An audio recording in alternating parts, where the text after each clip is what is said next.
Hey, good evening, everybody. Welcome to Fast 29. Chris Pickett here with you, along with Daniel Asher, getting ready for the USORL AlphaTauri Cup Series Bristol night race.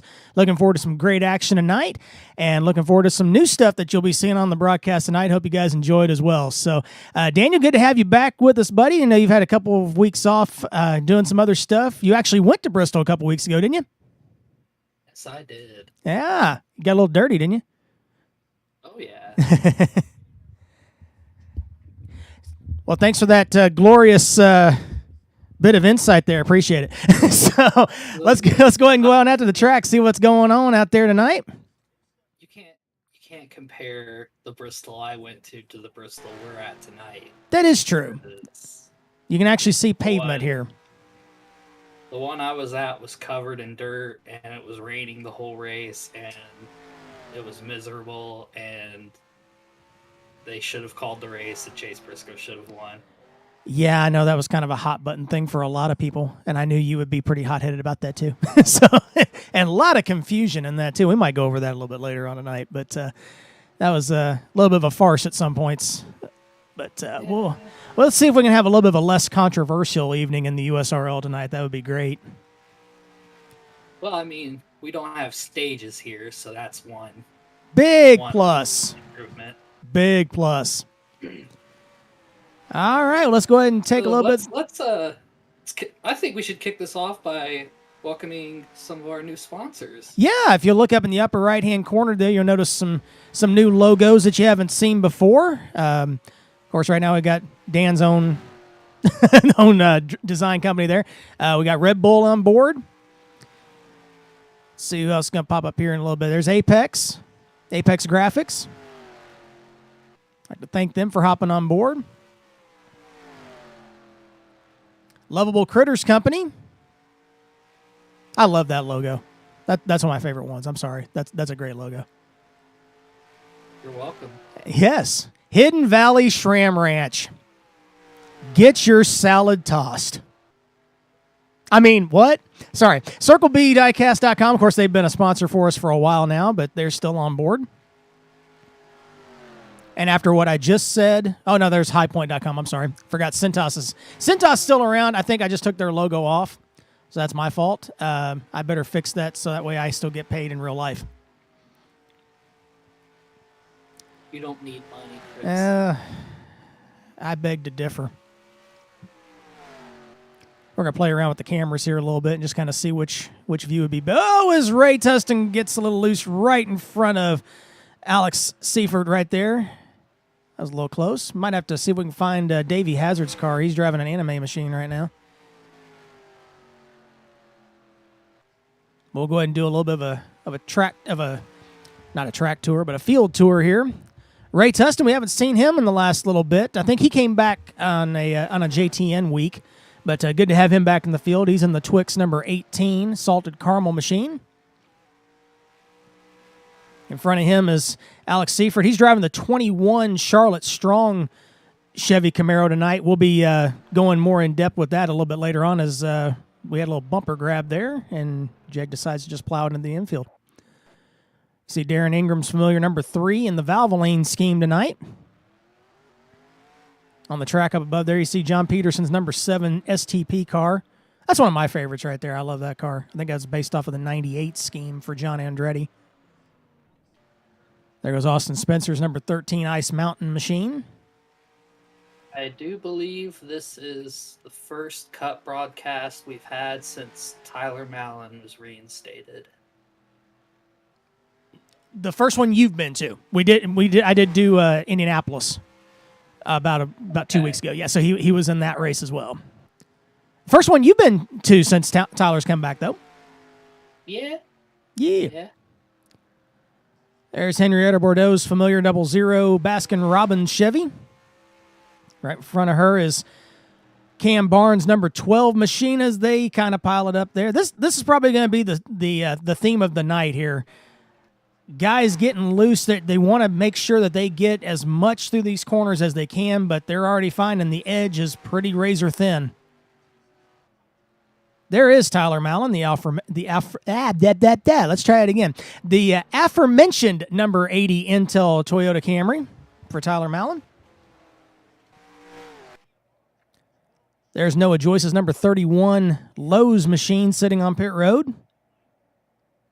Right in front of him, just popping in, is DJ Harris's number 32 Sonic Camaro. Zach Webster's number 95 Mahalo Ford Fusion. That is how you pronounce that, right? Thank you. I knew I was going to say that wrong. Mahalo. Thank you. Located in Knoxville, Tennessee, run by Trevor Bain. Roughly 2 hours away from Bristol, Tennessee. That's his coffee shop. I knew I recognized that name. I just never knew how to pronounce it. I feel like Bob Jenkins tonight. Can't pronounce anything right. There's Hong Do. Hong Do's number 01 Certainty Toyota Camry. Ooh, he gets up against the wall there and just stops. Everybody just trying to get kind of a feel for the track here. There's Garrett Sidnor's number 16. Got to see if we can see what's on that car tonight. Spy X Family. Thank you. Another one of the Crunchyroll animations. I think that's what that means. You're more in the know of that than I am. Crunchyroll is the website that you can watch the shows on. I don't actually know the studio that produced that one. I just know Garrett drives the Weedmobile. There we go. So I was close. Not exactly right, but in the right ballpark. That's where it's provided from. Let's put it that way. Not the creator, but just where you can watch it. Yeah.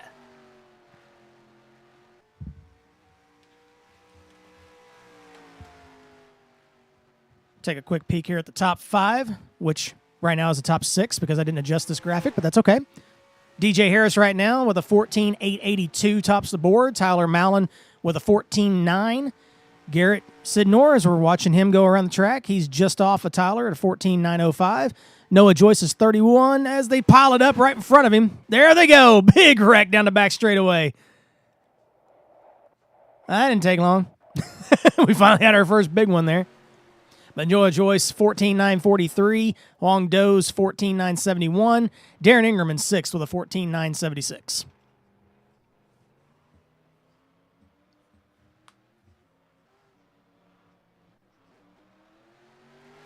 Don't know where he's at right now, but Cal Lovell's out there in my car somewhere. There's Mikey Marotta coming out in the number 8 Napa car. First time we've seen him on track so far. Yeah, Cal's out there somewhere. He has turned a time. He is currently in 9th, I believe, on the board right now. We will be doing a Dan's paint scheme of the race segment later, and I will go ahead and say that my own scheme is disqualified from consideration. Got a little bit of anti-bias going on there. Ooh, as Mikey and Wong Do have hard contact in turn 3, turns the number 8 over. Noah Joyce spins around behind him.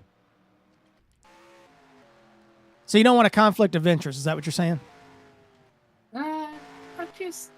You can't pick a scheme that I design. Like, if I'm picking the best scheme in the race, I can't look at the scheme that I made and be like, oh yeah, I'm better than everyone else. So, well, considering I don't have that kind of talent, I don't have that problem. I'm automatically going to choose somebody else's. He's running the High Point car that's not as cool as the one that I've been running recently. Yeah, I don't know, like he's on track at the moment, but I'm sure he'll be on track soon so we can take a look at that number 26, which, by the way, that is pretty cursed. Him in the 26 is just kind of, it just feels weird. Yeah. I remember when I announced that he would be running Daytona for me, and several people replied to it with like, I do not like that. No, I was one of them. Seeing that 12 out there with Cam Barnes behind the wheel is kind of weird too.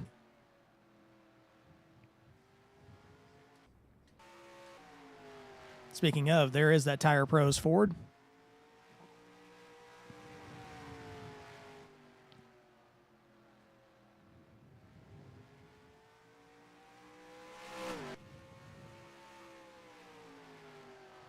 Hopefully we can find out exactly what Davey Hazard's car looks like before this race starts. Are you able to see it, Dan? Yeah, I am working on finding that car for you. It may just be a situation where I got in the server at a different time compared to him, and I'm just not able to see it at the moment.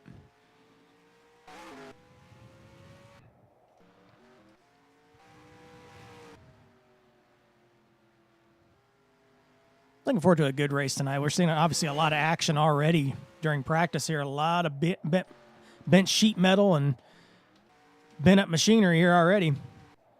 45 cars out on track now. There's Sean Whitehill's 45 Cincinnati Toyota Camry. I like that one. It's got kind of a little bit of a retro modern look at the same time. I kind of like that one. I sent Davey's car to you. Thank you, sir. We'll make sure we've got that ready to go before the race starts. Which one is that tonight, Dan? He is running the Haviland car. Okay. It debuted at Daytona last week. Then that may be why I don't have it, because I don't think I got the Daytona ones. So we'll make sure we get that one ready to roll.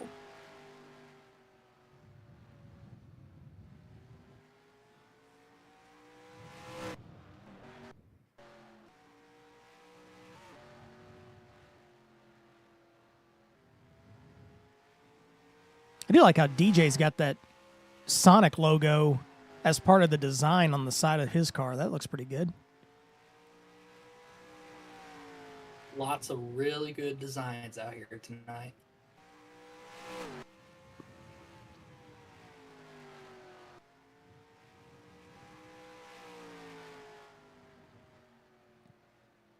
Ooh, John getting close to him. Pops her into the wall. Seifert threaded that needle in front of his Malin, spins off the bottom of the backstretch and hits the outside wall. I can see a lot of these guys are starting to practice with damage just to see how they're going to run tonight. We're watching Ray Tustin with the back end of his car completely demolished and the right side looking like a modified. It's a pretty smart move on their part. It is. Usually these guys tear up all their equipment in practice, and then the race starts, and they don't tear up as much. But with it being Bristol, whole different animal. This might be what we're seeing in the race. Absolutely. Tyler Mallon has hopped up to the top of the board now with a 14.865. All right. So nobody gives a damn about practice or lap times. Let's talk about points. Let's talk about points. Bristol. It's the second to last race before the playoffs begin. Next week, it's the cutoff race at Michigan. Point standings right now. Got Huang Do leading over Tommy Bordeaux by 4 points.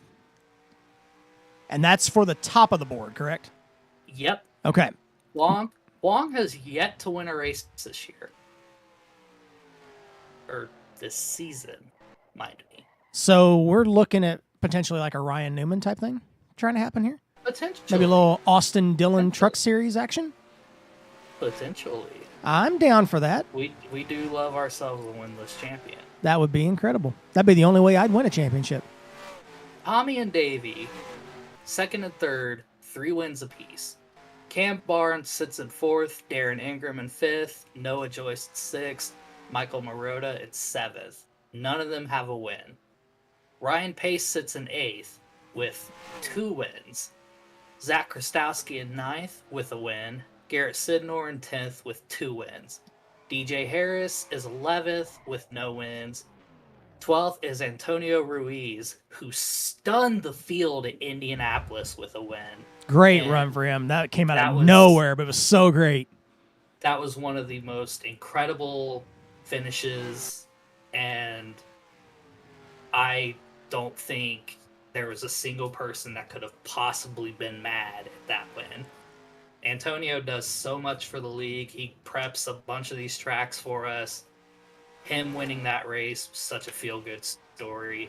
We absolutely love to see it. It was a great time to see that. Pretty much locked him into the playoffs, too. Yes. Sean Whitehill sits 13th in points. That is the person you're going to want to keep your eye on.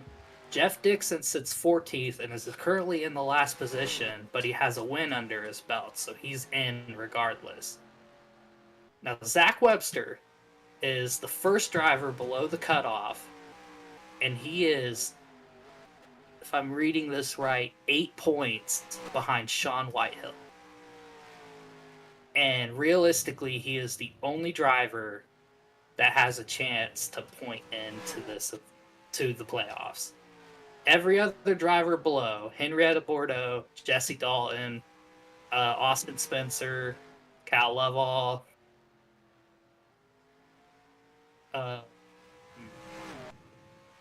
realistically, I believe those are the only ones that would be able to win and get in by a wild card potentially.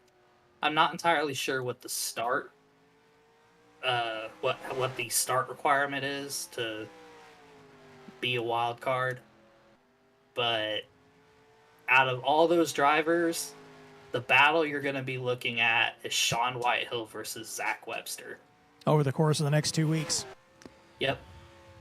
And if one of them wins tonight, then now they're in. Then now you got to shove. Now you got to kind of look at the points and kind of, everybody shifts down at that point. So we'll have to see where everybody's lands. You could see Jeff Dixon fall to 15th in points and be the first one out. Boom, wild card because of that win, and then you're potentially looking at a DJ Harris or a Sean Whitehill or even someone up in the top 7 in points like Mikey, Noah, Darren. They could get knocked out. You never know. If we have two outside the top, When it came to the playoffs last year, the field seemed pretty much set, and I believe it was literally the cutoff race. We had a fuel mileage finish that saw, I believe, Sean Whitehill grab his first USORL Cup win. I will take their phone and lock himself into the playoffs. I will go out to the Foursquare squad in the parking lot. We will beat their ass. So it ain't over until it's over. No. Play Foursquare with their phone. Yeah. Sorry, I had to make a quick adjustment to my audio there, so that's why the screen froze for a second. Sorry about that. Here's what I'm saying. Why am I being targeted? So remind me again, it's the top 12 that get in? Is that where we're at? We need to have an Olympics. It's the top 14. 14. If there is no drivers below 14th with a win. Yep. So if you've got here's the situation that we were talking about. That's where I was going with that point. If we've got two new winners that are below that cutoff that are still eligible with the start situation, yes, you'll start talking about the guys that haven't won that are up there in points that are going to start sweating it a little bit. Yeah, then it would be the top 12 and those two wild cards. Yeah. Which right now, Jeff Dixon, with a win, only holds a 2-point advantage over Webster and 15. Oh my god, I want to play fucking. So even if Zach were to surpass him, but not surpass Sean Whitehill by Michigan, Zach's still out. Yes. It's a big rack. That's a big rack. Oh, there's big move. Oh, the jag. I have 4 tennis rackets in the back of my car. No, I'm not even shitting. So we have breaking news. Garrett Sidnor apparently has 4 tennis rackets in the trunk of his car. Just wanted to let that be known to the group here. I don't know. It just was. I'm just looking for. You're just looking for content, and I thought that would be interesting to bring up. I'll try and find out later why. You said no last year. You think you could come this year? Those tennis rackets are going to be a major distraction sliding around in the trunk, and it can hit a major part that could possibly end his race. And never mind the fact that it's just adding more weight to the car, and that's slowing you down. I mean, Yeah, the way these guys are tearing stuff up tonight, I mean, he doesn't really want to take a backhand to the helmet. In Austin, cheap one bedrooms, like shitty one bedrooms, are going for $1,400–$1,500. I know. That is odd. I forgot I told Chris I was going to do a finger cam at some point. How did you not hit me, Dave? Yeah, I want to point out. You know, I want to point out Chase currently has an entire 2-bedroom house with an entire backyard and everything. 850 a month. Apparently, Garrett Sidnor is also wanting to do what he's called the finger cam. I don't know what he means by that. Oh, no, I suggested this to Oh, okay. Garrett races on a keyboard. That's He's one of the right. fastest drivers in the league. He's third in And right now. Yes. Part of me is like, bro, there's no way. Just strap a way. GoPro to your finger. He's Yeah. gotta be like, he's gotta have a wheel. He's gotta be using a controller. He's just saying that he's on a keyboard. So I was like, Garrett, finger cam. Hey, if he provides it, we will broadcast it. It'll be right down there in that bottom right-hand corner, just like the other battle cam. I will put it on there. Absolutely show it. There will not be a problem with that. Stop it! I got off. Pause. I mean, yes and actually no. Can I see? Can I see? Oh my god. OMG. Whose car do I not have? The mothers. Fuck. I hopped out the server at some point, so that might be why. No, Well, I'm trying to get my hotkeys to work, and they're not working right now for some reason. I can't get it to switch. Oh, I remember. I'm about to fix that later. I was going to switch the battle cam version, but forgot that I had to make an adjustment. So, yeah, a little behind the scenes for you again. Hold on. Okay. Wait, what the is fuck what? is it doing now? Sorry, that was motivated. The I would spy know, what fam. That's a thing, right? what is it? Spy fam? I don't think so. Something like that. No, Yeah. that's a thing. Yeah, no, I've tuned into that. I've seen that. I've heard about Oh, that. sorry. All right, so we're going to do a quick top 5 here for you, just so you know where your favorite is running in the top 5 right now, with a bonus Yeah, 6th. I'm pretty sure that's a thing, right? Malin, Harris, Sidnor, Joyce, and Ingram, your top 5 right now in practice. We'll be back in just a moment.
Who's walking who? All right, back at Fast 29. Sorry about the Don't worry about it. random stuff you might have seen during that break, but we're back to live action here. I'm surprised I'm not.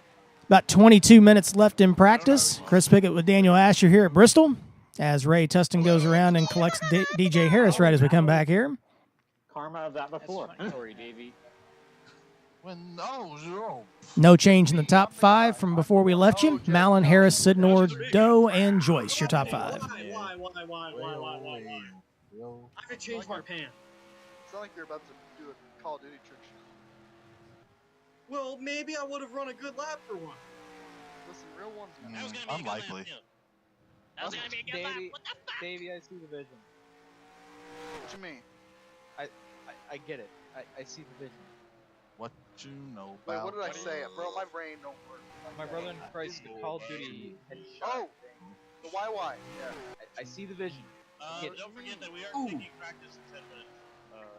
Qual. We just received word that there will be 10 minutes left in this practice session. With the server coming up late, they're going to cut 10 minutes off this practice, so qualifying will be coming up in 10 minutes, not 20.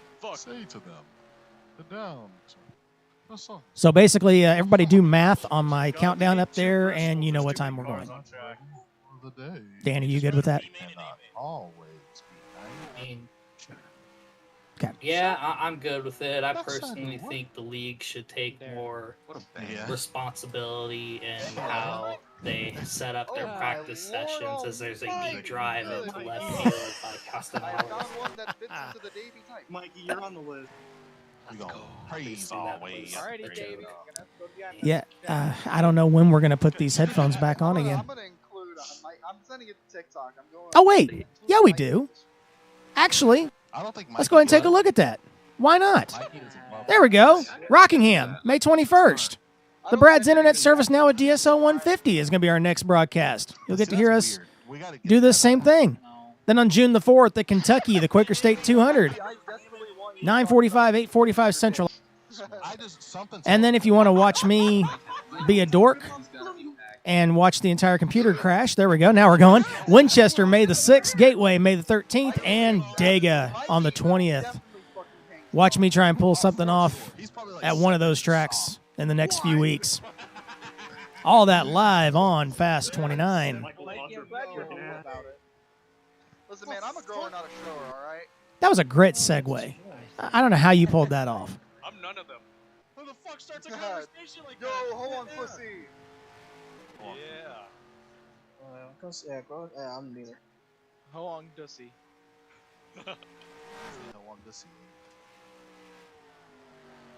I got no idea what's Nah, going man, on. I'm a grower, not a shower. Do you? I'm okay with my I mean, we're watching Tyler Mallon go around the track right now. barely above average penis. All right. we're That's good. kind of what we're doing. Oh, I'm so sorry. Tyler Mallon don't even know won what the the average is Lights anymore. race at Bristol on Like Oh, the like, average 10. American dick is like 5 inches. No, Alright, it's 10. 5 He also won the Wheeling Series race at Michigan last night. Had a great photo finish for second behind him. 7.5 inch meat gang going fries for up. the week. Mean the mean, baby, you were right at. He's top of the board right now as well. So y'all are. So if 5 is average, does that mean 2 is small? Yeah, we won't really talk about Actually, my 2 race. is, We like, didn't honestly like 2. Like Yeah. didn't really feel like broadcasting it last night. I know we advertised it, but I just wasn't feeling like too much. as good as I would like to racing last It'll night, start hurting at like 1.5. and my performance showed it. But it was a fun race. Just really couldn't get the bottom rolling as well as I would have I'm liked. saved by my gigantic fucking nutsacks that like I'm a grower, not like cause like when I work Kind of a top-heavy race. Because I'm Yeah. a grower, not a shower. It's my Yeah, fucking and nuts see, save my ass. That's exactly the thing. Is my nuts are actually so big. If you pay attention, if you pay attention to my pants, it just constantly looks like I've shit myself.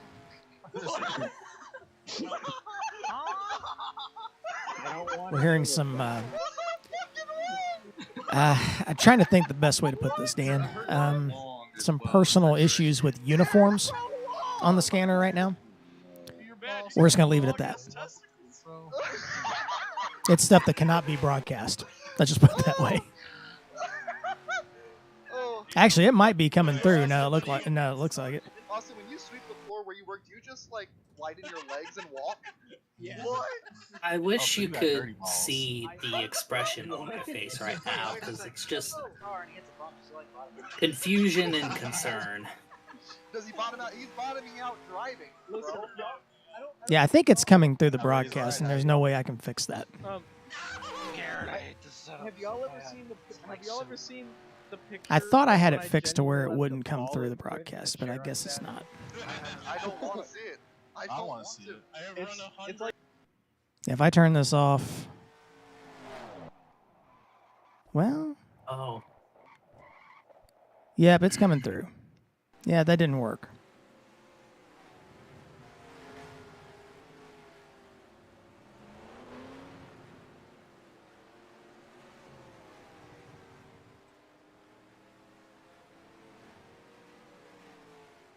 Well, you know what that means.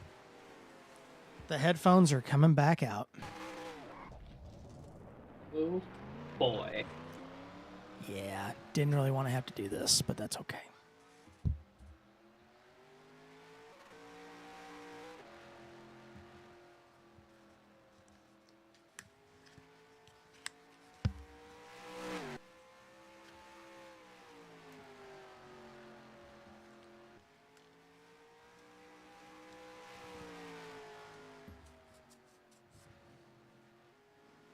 There we go. I think we're good now.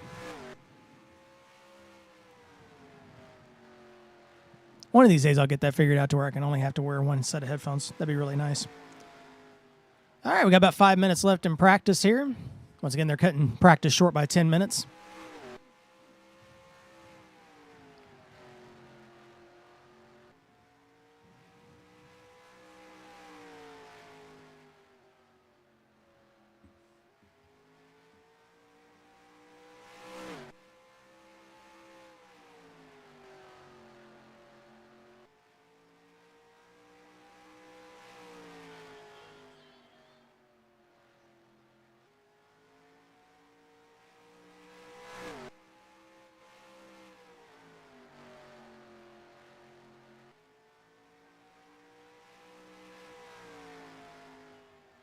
We've hit the point of the practice session where there isn't anything to talk about. Yep. But that's okay. Everybody gets to watch the pretty cars go around.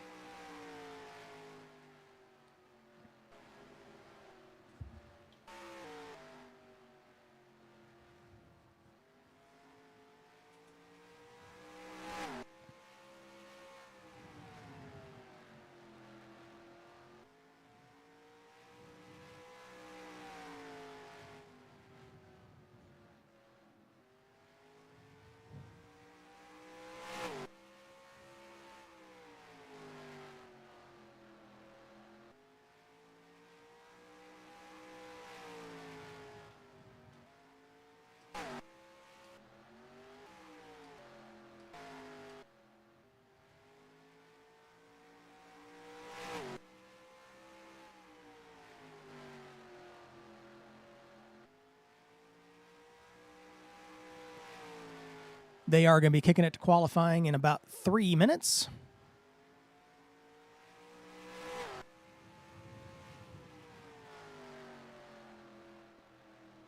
So during that time, we will be taking a break. We'll get those qualifying results on the back end of the break. And you'll also be seeing a new segment coming up. Dan, you want to talk about that?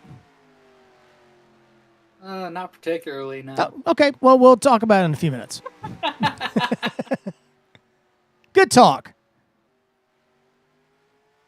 Let's just say that it's a pre-recorded segment that took entirely too long to put together because I can't talk at all. It's okay. We're not meant to be professional. If there was a blooper reel, then And there is. I haven't made it yet, but I can make it.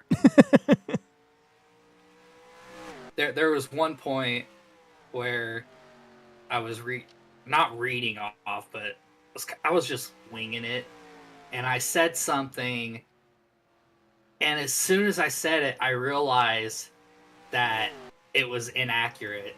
So, And he just said, keeping "That's and just inaccurate." keeping the serious tone that I had for the recording. I'm just like, and that's not accurate. It was perfect. It was just like a TV broadcaster just coming right out. It was great. Blah, blah, blah, blah, blah. That's not accurate. We might release that one of these days. Maybe at the end of the season. If I pay Dan enough money to do it. Sean Whitehill, he's popped up into third on the speed chart.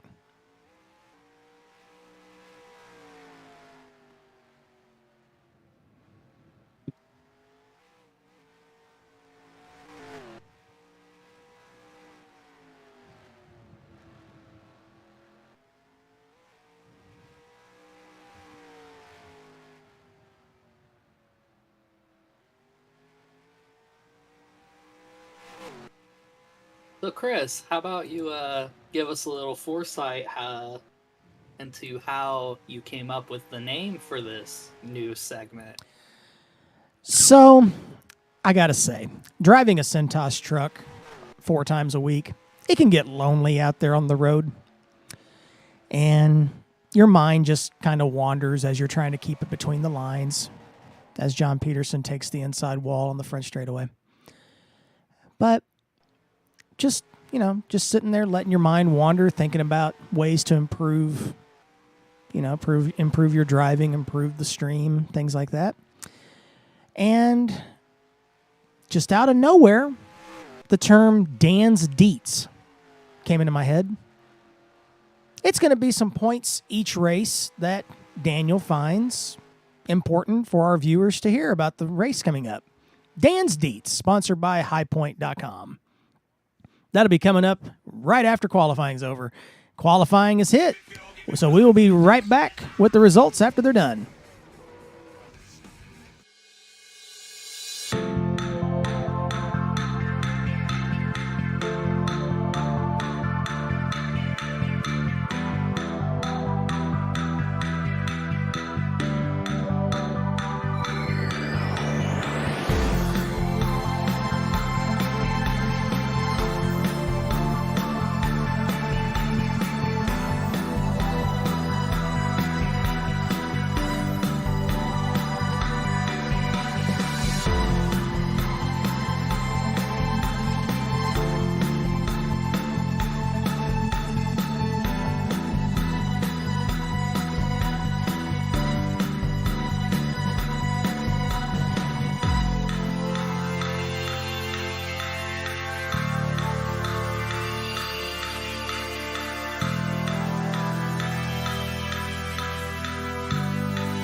USORL AlphaTauri Cup Series visits Bristol Motor Speedway for race 15 of season 8.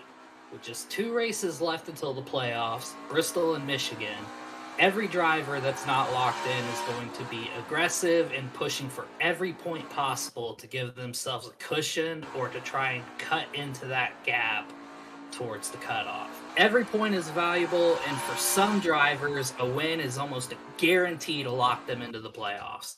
So with that being said, here's Dan's Deets for Bristol Motor Speedway, sponsored by highpoint.com. Deet number 1. Watch out for the wrecks. Bristol Motor Speedway has a tendency to sometimes be a wreck fest, especially on this game. It's a high-speed track. You got to have quick reaction times if there's trouble in front of you, or you're going to be in the trouble. Deet number 2. You got to be a bottom. Keep your car low, protect your position, watch out for the bump and run. Deet number 3. Track position is everything. Passing on this track will not be easy. So watch out for pit strategy and watch out for bumpers being used. And Deet number 4, in case of a green flag run, save your tires. If you push too hard early, you're going to have a bad time if the race goes green.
Welcome back to Fast 29. Sorry for the delay. We had a little bit of a glitch getting everything back going, but we're back here. Starting lineup is on your screen. Darren Ingram snuck out the pole with a 14.910. Tyler Mallon, who had dominated practice, he's a 14.926. Garrett Sinor, Cam Barnes, and Noah Joyce round out your top 5. There are a few guys that did not turn laps in qualifying that are not on this list, so I'll go through those real quick. In 18th, Mikey Marotta. 19th, Huang Do. 20th will be Cal Lovall. And that's it. So that's our top 20. Now here is our other news segment for this evening. If we can get it going here, there we go. And it concerns that car that's on your screen right there. It's Dan's Scheme of the Week.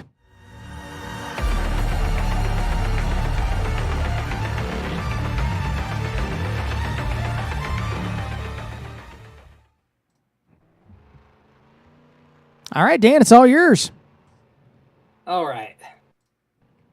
So, going into this, I was cycling through the cars, and I really couldn't decide who I wanted to be the scheme of the race. Like, I originally was planning on making the 21 of Alex Seufert have the honorary, like an honorary mention because of what's on the car. But after thinking about it, I decided to make that solid green Charlotte Strong car the scheme of the race. The special meaning behind that car is you might notice that the driver, the names on the name rail are not of the driver. In 2009, 2019, 3 years to the day, there was a shooting at UNC Charlotte that took the lives of Riley Howe and Reed Parlier. And those two cars, those two names, adorn the name rails of the 21 car. So I decided to do some research and talk to Jeg a little bit about Reed and Riley, and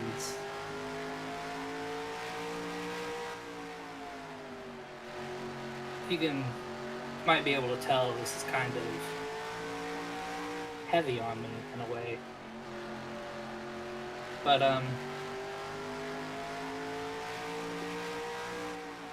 Reed Parlier, he was a 19-year-old who was studying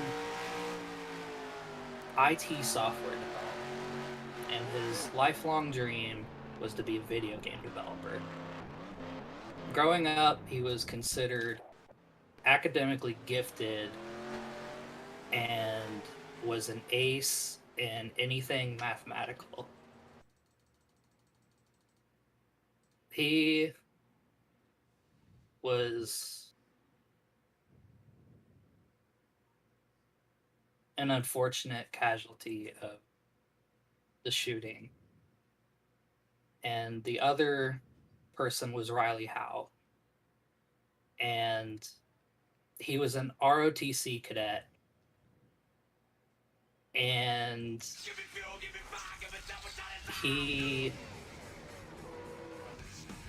when the shooting started, he rushed the shooter. And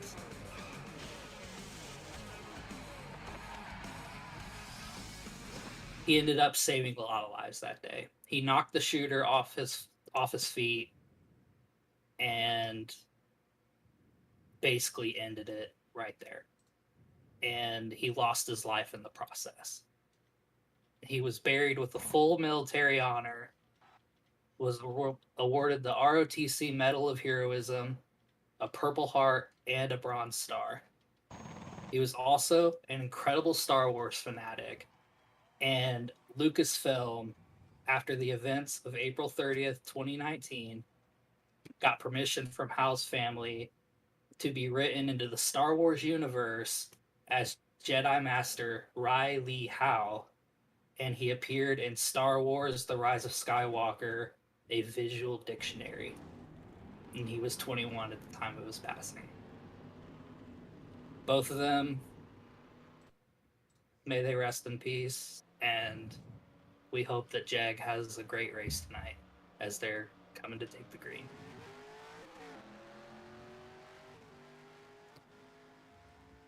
Green flag in the air here at Bristol. Darren Ingram leads him down off of turn 2. Great piece there, Dan. as we get going here tonight for the Bass Pro Shops night race here at Bristol.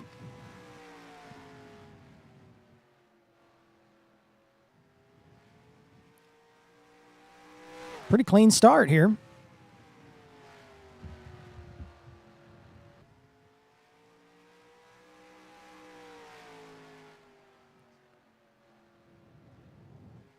I did notice while you were reading that Cam Barnes has a nice note about reading Riley on the back bumper of his car tonight as well.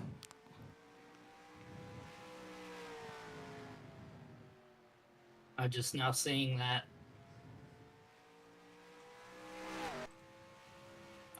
I'll admit I didn't know much about the shooting, but after talking to Alex about it and looking into it and looking more into the lives of Riley and Reed, it weighed on me pretty heavily. Understandably so. 3 years ago today. Jeg is retired from the Cup Series, and he came out to run this race because he makes a point every year to run at least one race in this league on the week of the anniversary of the incident. And this year it just so happened to fall on the exact date, and he's making his Cup Series return with OJR and running in 6th right now, and I'm pulling for him all the way. Absolutely. As Noah Joyce takes a look underneath him right now to take 6th away. That's a solid start for him so far. Back up front, Darren Ingram leads him off of turn 2 down the back straightaway. Tyler Mallon has gotten away from Davey Hazard now. He was kind of in a hornet's nest there at the start, but they seem to have settled it out now.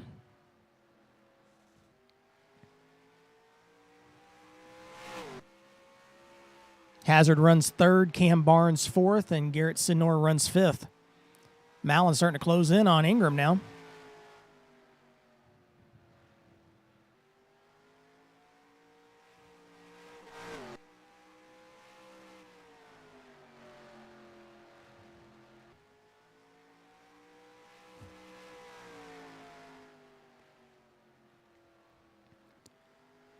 Three cars kind of broken away now as Hazard closes in on these two up front as well.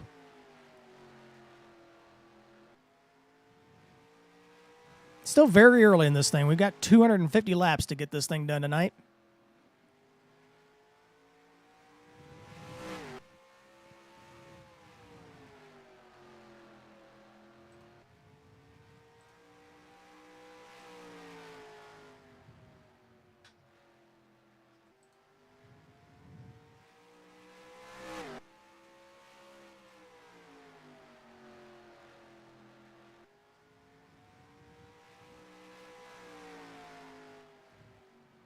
As you said in your deets earlier, everybody pretty much running right around the bottom. Not too many guys looking for the top yet. As Hazard looks underneath Mallon. Battle for 2nd. Mallon's going to let him go. Now back there, as I said that, looks like Sean Whitehill's trying to make that outside work.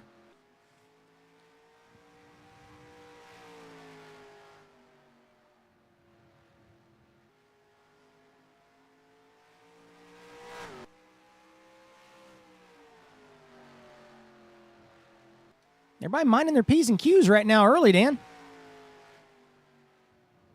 Yeah, it's several cars knocked the wall down off turn 2 that last lap. It's just cosmetic. They'll be all right. Oh, Austin Spencer, he's around into the inside wall, coming back up track.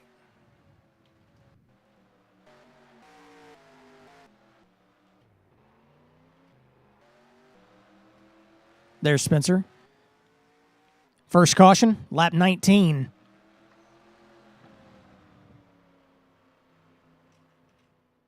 Go back and take a look to see what happened to the number 13.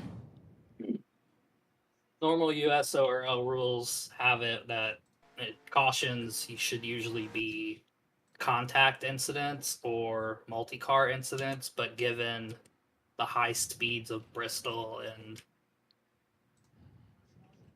yeah, an incident like that is going to bring out a caution every time. So you see the 13, it starts doing the hospital wobble there off of turn 2. Comes down off the banking, hits the inside wall hard on the end of the back straightaway. Comes back across the track. This is why the caution came out. The 4 car of Grostowski goes around. He catches the outside wall. Looked like Cal Lovall got by in the 26. Ryan Pace got it stopped as well. Very lucky for a lot of the guys. Looked like the 4 car didn't really have that much damage, so I think he'll be okay.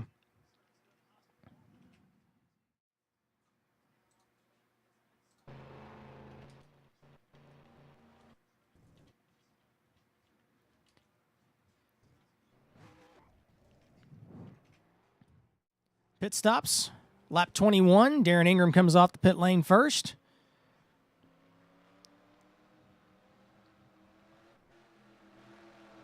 Black flag for the 01 of Huang Do coming off the pit lane.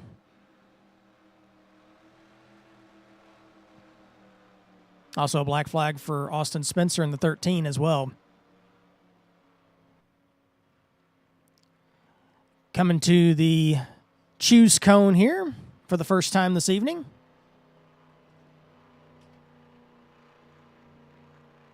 Ingram takes the inside. Hazard to the outside. Not a real surprise there.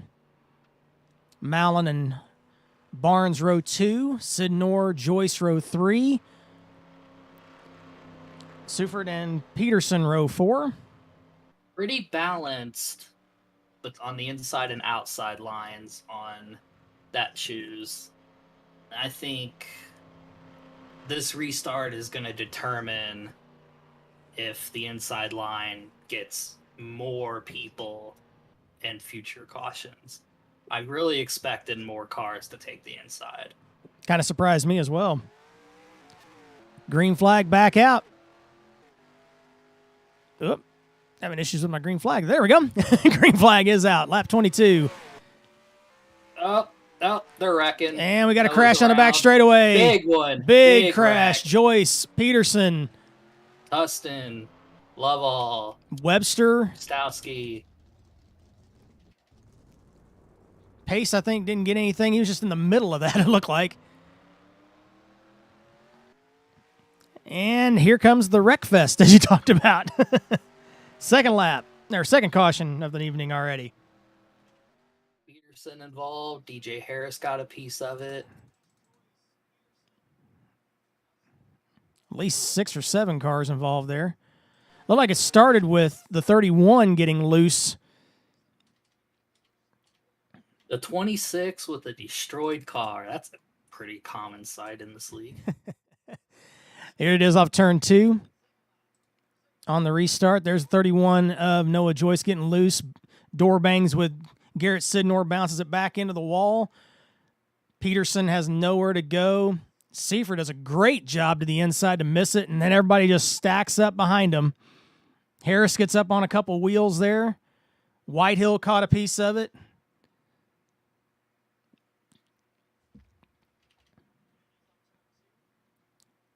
Great job by Henrietta Bordeaux to just stop back there at the back of it. That was a good call.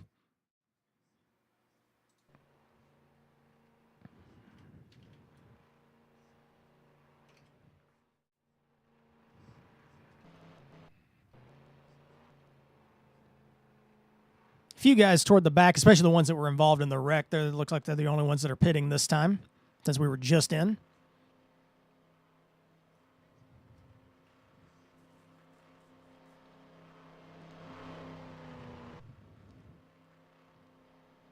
Not gonna lie, I'm still a bit choked up about talking about the reasonings behind Jag's car. And when he misses stuff like that, it kind of puts it into perspective, doesn't it? Yeah. Be really cool if he could pull off even a top 10 would be great, I think, for him tonight. But he's knocking on a top 5 right now. Yeah, I talked to Jag, and he said that results don't really matter for this race. He just wants to go out there and make him proud. Well, so far, buddy, you're doing a good job. As long as he brings it home clean, I think he'll be happy. Well, he just kissed the wall there off turn 2 under caution there. So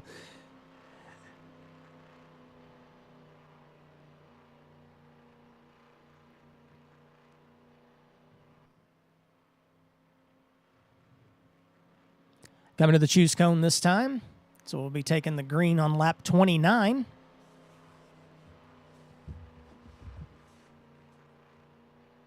I'm going to fix something real quick with the ticker real fast here. Sorry.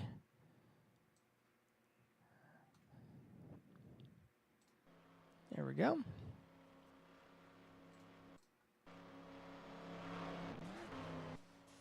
All right, so coming to the restart on lap 29, Ingram and Hazard once again in the front row. Barnes and Mallon flip-flopped. They're now row 2. Sidnor and Seifert row 3.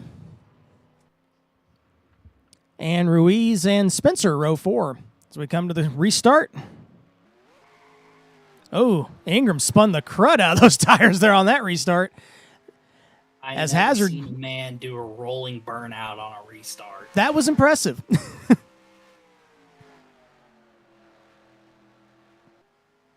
Davies looking to power around him on the outside. He leads that lap. I think he might get the run off the turn here. He slid up a little bit off of 2 there.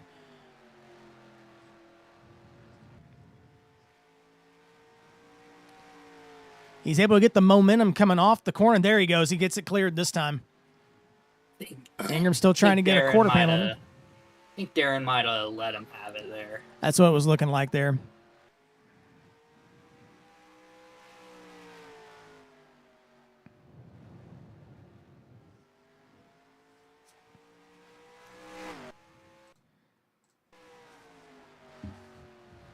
Don Whitehill and Zach Webster battling side by side farther back in the pack.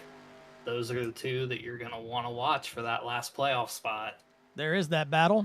Got Peterson underneath Whitehill now. And you have to forgive me, my hotkeys are still not working properly like I would like, so there will be a pause whenever I switch over to that screen.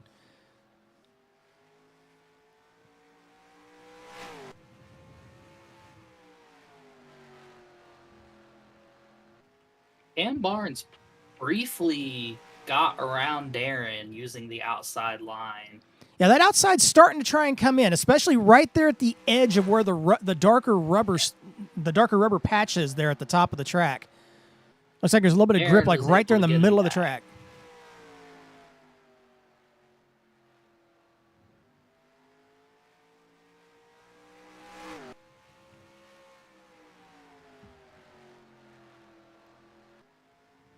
Oh, we got trouble on the back straightaway. It's Ray Tustin. He's good. Single car. No caution.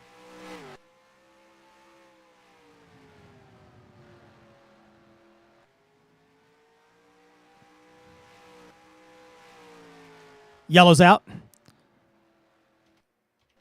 DJ Harris. DJ Harris went around on the back straightaway. The front straightaway. Things happen so quickly here, we just can't catch up to it sometimes. That was just an accordion effect. Apparently they're reporting there's a little bit of a patch issue in the middle of 1 and 2 that's causing these guys a little bit of a problem. So we'll have to keep an eye on that tonight. Looked like Alex got a little loose off of turn 2. Gets real loose going into 3, and Harris catches the back end of him, and around he goes. Off turn 4, Joyce had to go to the bottom. A little bit of a single car spin, but obviously a lot of traffic coming behind him, so I think that was a smart move to go ahead and call the caution on that one. Caution on lap 37, third caution of the evening. While we're under caution here, let's talk about a little bit of silly season news. Been talking about a little bit about Zach Webster tonight. He announced yesterday that he is leaving EB Racing at the end of the season. Yeah, they came out real late yesterday. A team that he has been with for, I would say, probably 2.5, maybe 3 years now, if not longer. I think he's been with that team since I know I've been in the league. So, and this is my, I've been with it since 2018. His first season with them was late season 4. That sounds about right, because that's about the time I joined, and he was with them then, so it's been at least that long. Look who's leading. The 13 caused the first accident. He's up front. Car doesn't even look like it's been in a wreck, and he chooses the outside. Chose the outside. Darren Ingram just came on the radio and said he didn't expect the 13 to do that move. So Spencer and Ingram front row, with Spencer controlling the start. Davey Hazard and Indianapolis winner Antonio Ruiz on the outside of row 2. Mallon and Peterson row 3. Sidnor. You say Indianapolis winner Antonio Ruiz, and I just sit here like, God, I wish that were me. Absolutely. Coming back to the green. Oh, Antonio spun the tires. Spencer took off going into turn 1. Lap 41.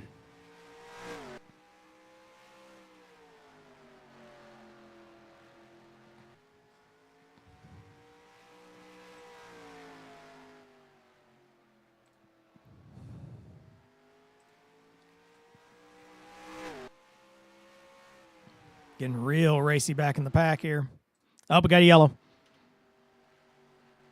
Kristowski and Ryan Pace. There's Pace. A little late on hitting that one as well.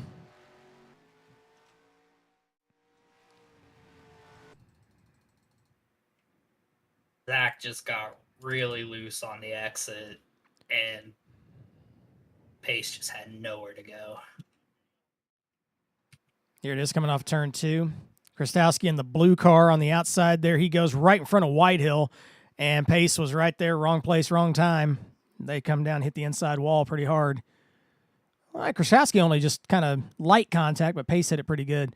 Pace he just came on the radio and said that he was having an issue with it being loose in and then all of a sudden becoming very tight off the corner. So that's a little bit unusual, but that's the issue that he's having.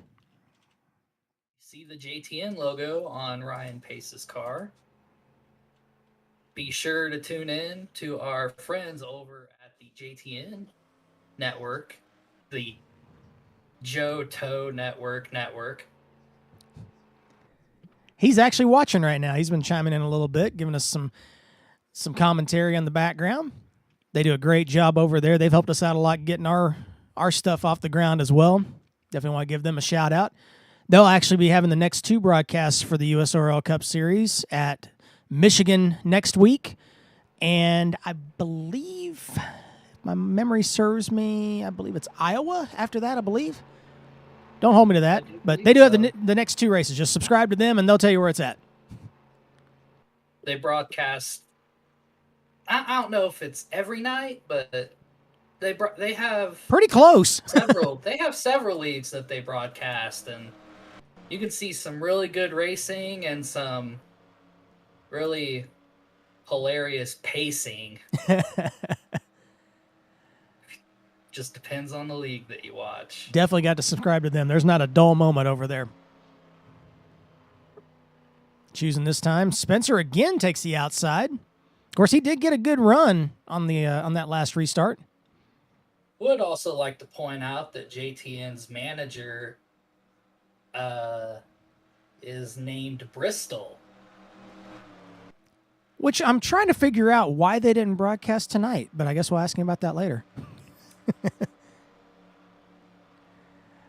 Coming to the restart. I think Joe's dealt with enough wreck fests lately.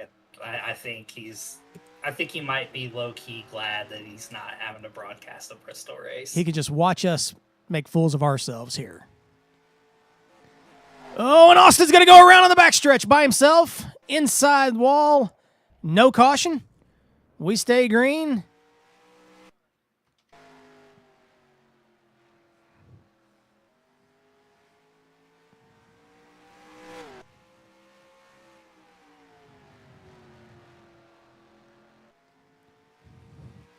So that hands the lead over to Darren Ingram. Davey Hazard second. Sidnor third. Mallon fourth. Ruiz fifth. Yeah, there's definitely something going on with turn 2 for these guys, as Ingram just came on the radio and said that he got really loose on. We got a yellow out. We'll come back to that. Pace around. Oh, Krastowski and Barnes. Front straightaway. How did they get to that? What in the world happened there?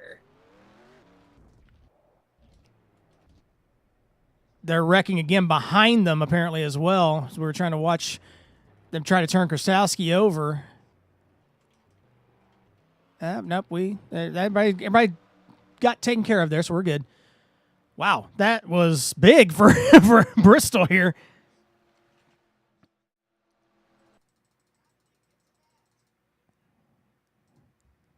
Like that wreck starts. It's in front of Pace. Oh, it might be Cam Barnes Cam and Alex. A little bit of contact with Alex Sufert. Here it is. Middle 3 and 4. Cam Barnes comes to the inside of Alex, turns him sideways. They're trying to stay off each other. Behind him, I honestly have no idea how Mikey Marotta gets away from that. Pace and Barnes spin, basically block turn 4 a little bit. Henrietta Bordeaux splits the middle. Barnes is on the outside here. And Krastowski's going to come along against the outside wall. And he came on the radio and said that he just couldn't see in the smoke and just didn't see Barnes' car sitting there and turned him over. That was a heavy hit.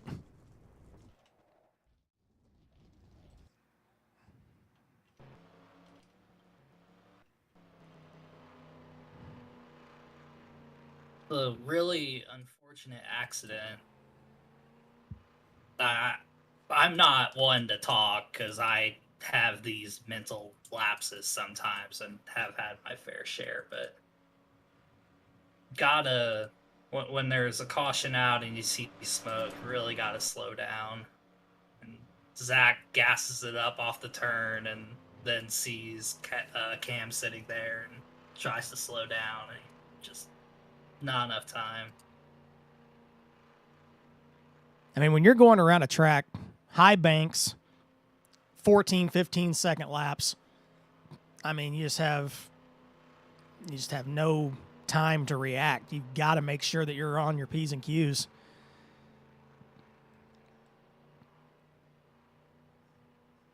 I mean, I could be running at Pigs Creek Super Speedway, and if I see smoke, I'm hitting the brakes. Good sportsmanship on Barnes's part to try and turn Krastowski back over. Yeah, he definitely gave it a shot there. It just wouldn't turn back over. Just wouldn't turn back over. That, or maybe that was Cam giving him a few shots. Like, what are you doing, bro?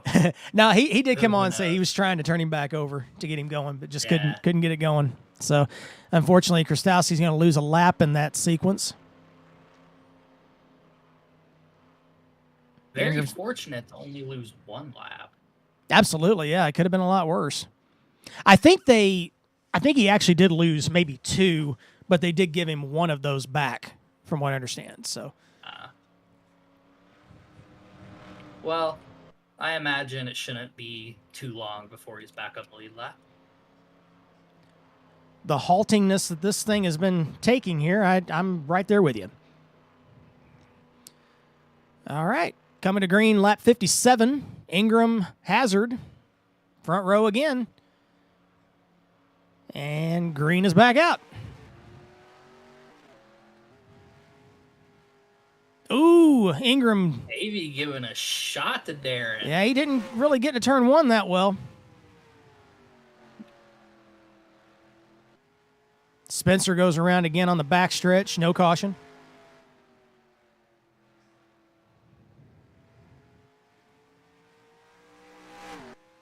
I'll tell you, this is a fun place to watch a race. Not a fun place to be out there. That's just me. I'm anxious just watching these guys. I wouldn't really want to be out there.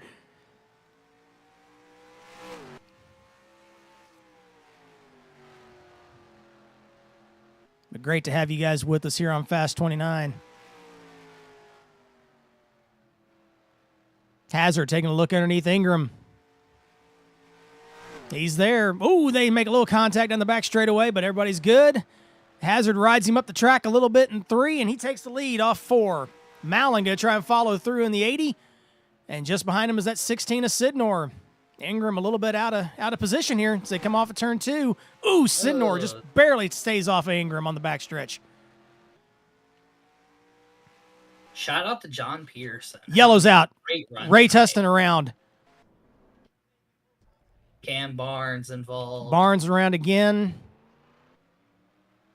A lot of damage to Tustin's car there.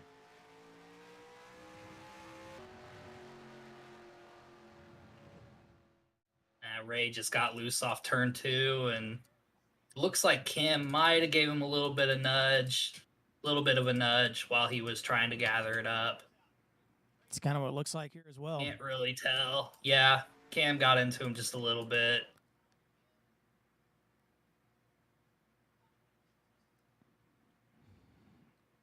Same wreck we've Just been one of basically them seeing all racing night. deals. They get loose off of turn 2 a little bit, maybe sometimes with help.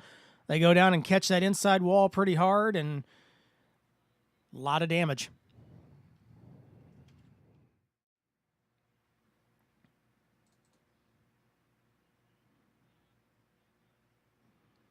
Definitely got some strategy happening on the pit stops. We'll be right back to show you those.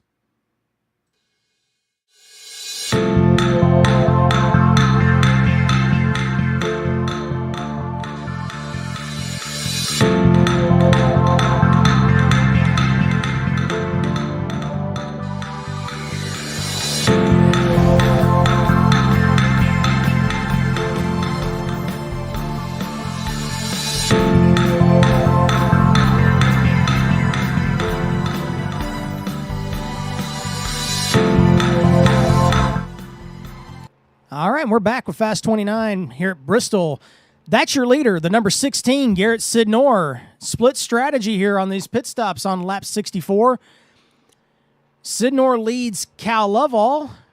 Yeah, that's not Daniel Asher back there in second, but that is Cal Lovell in the 26.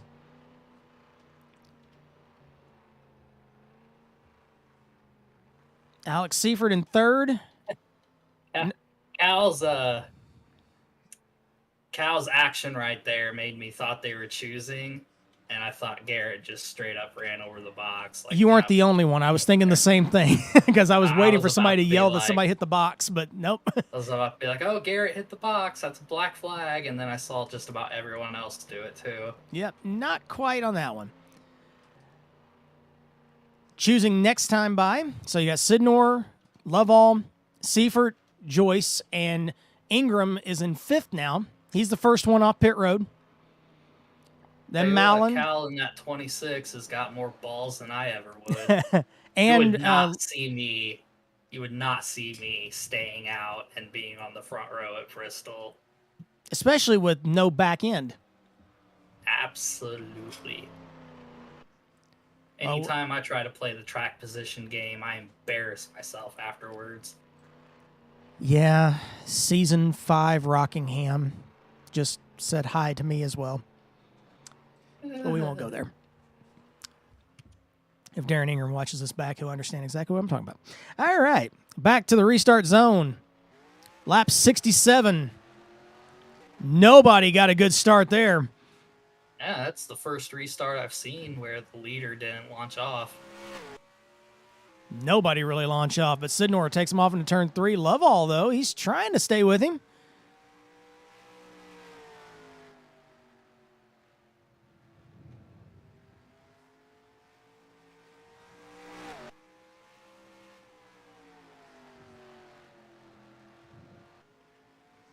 This is back in the pack. Got Whitehill Pace. They're stacking up going into turn 1 there, right around Hongdo.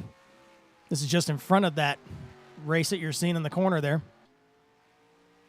Still really early in this race, but if Cal's able to hold on and get a top 2 finish or maybe even a win in that 26 car, that would definitely be the high point of the 26 car season. All right, moving right along.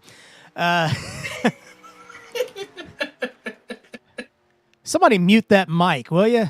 Goodness gracious. Sidnor leads Love All. Honestly, these older tires aren't doing too bad with the 16 and 26 right now, Dan. Yeah, they're pulled away.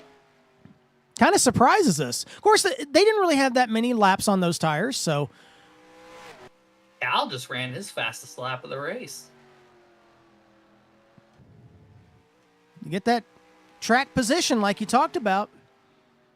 Seems to be working out. Tires aren't nearly as big of a factor. Now, again, if we get into a little bit of a green run, then we'll start to see tire wear become an issue.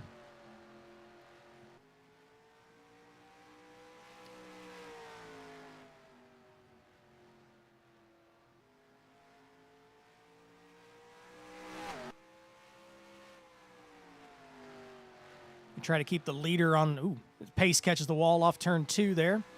I try to keep a camera toward the back of the pack here as well, so that way we can kind of keep abreast of anything that's happening back behind the leaders.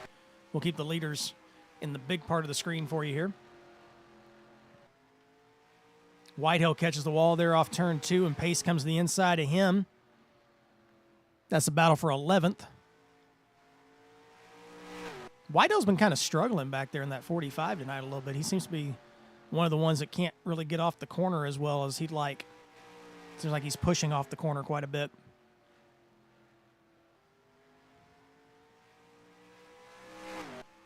I think what's going through his mind right now is just got to stay ahead of that 95. And right now he's doing that. Just got a radio. Sorry, I'm going to try to get my composure here, but we just got radio transmission from the 11 there, Antonio Ruiz. Mommy! That was the radio transmission. He got real loose off turn 2, and that's all he could say. Webster around Whitehill. There's that battle.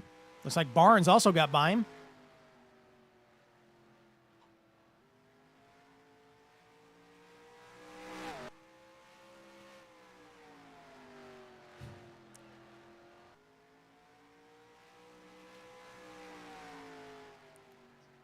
Behind him, Mikey Marotta got a little bit squirrely there off of turn 2 in front of John Peterson. Peterson's going to come to the inside. That's battle for 16th. The entire top 15 are running lap times within the same tenth of each other. And Cal just got moved out of the way. Yep, Cal Love All. He's starting to fall back. Oh, no, he didn't get moved. He just gave the position up. Yeah, he started to say his tires are starting to go away a little bit on that 26 now as he falls back to 5th.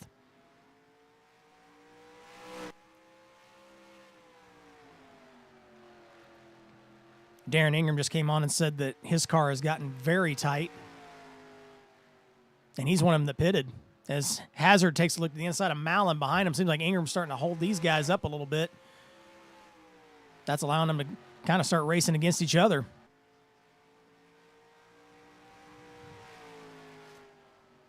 Lovell still being able to stay there in the top 5. That's still showing that these older tires still aren't too much of a factor. And with Sidnor still leading out front and pretty comfortably as well.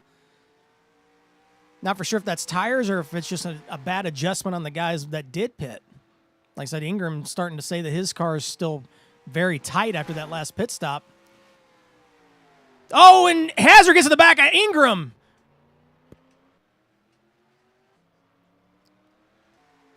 And behind him, you saw that in the corner there. That was Antonio Ruiz. He went around behind them.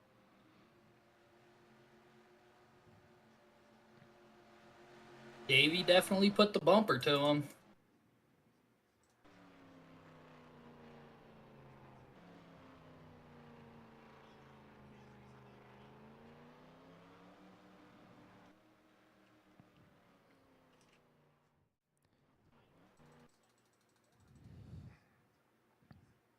probably could have gotten away without calling a caution on that. But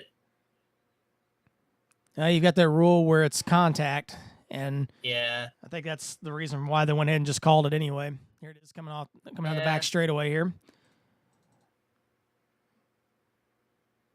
Again, we've been saying Ingram's had a little bit of an issue in the corners the last probably 10 to 15 laps since that restart, and around he went. So I think it's safe to say that Davey has played his hand in showing that he's not afraid to use the bumper. I would agree. And then this is Antonio Ruiz going around in turn 3 behind that wreck, and he's just by himself coming into turn 3, and it just comes around right on entry. I mean, didn't even get to the yellow line before the back end steps out. And he goes around on his own right there. No harm, really, no foul. Just kind of backs into the wall a little bit.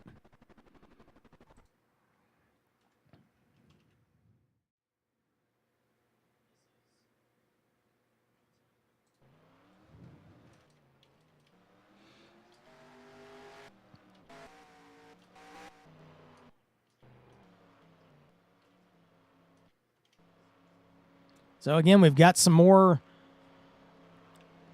So got some more pit stop strategery happening. As that's your new leader, Ryan Pace in the 15. Nah, he's just bamboozling us. And my apologies, I didn't have the lap counter or the flags up on the battle cam version. I apologize. There we go.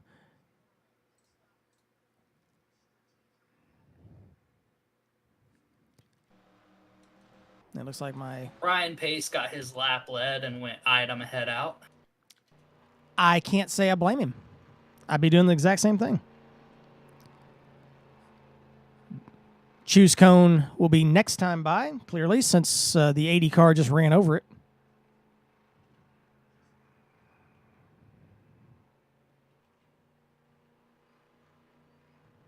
There we go. Having some computer difficulties again. My apologies, but everything seems to be squared up now.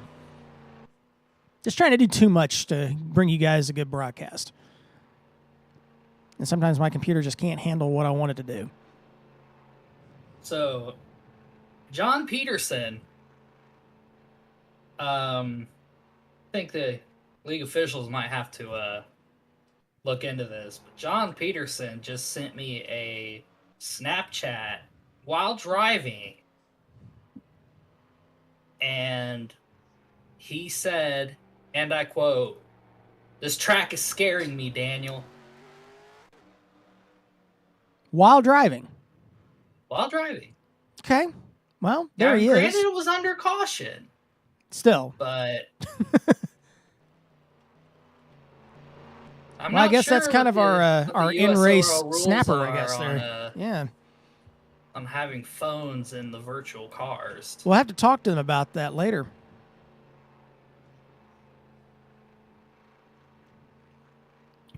Here we go, coming to the green flag on lap 93. Tyler Mallon leads Davey Hazard, front row.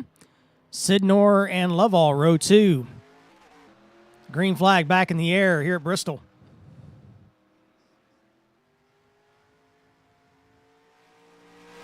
Ooh, Mallon got loose in front of Sidnor and Hazard there. Every single car in the field get loose off turn 2. There, like I said, there's a patch somewhere on the, like, right around the, where like the bottom lane and the lane up kind of reside there. If you hit that wrong, it just sends your car sideways. Oh, Mikey. He's around. And he's upside down. Oh. Big crash here. There's Mikey. Lands on all fours. And honestly, that car doesn't look like it has been through a wreck at all. It's got a little bit of damage on the left side, maybe a little bit on the right as well. The body's kind of pushed in there, but other than that, yeah, it doesn't look too bad.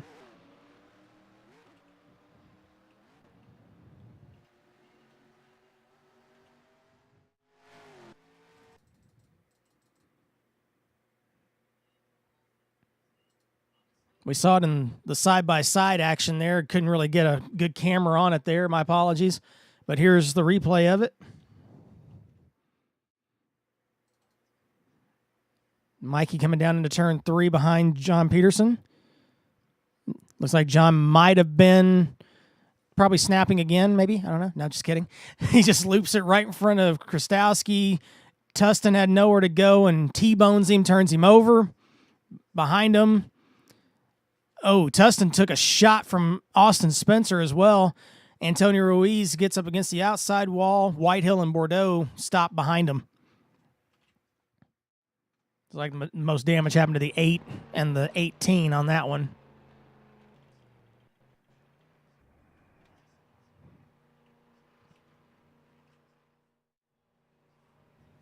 Rostowski did an amazing job avoiding that. Yeah, he just got into the back of Mikey right at the very beginning of that wreck. But other than that, yeah, he stayed out of it.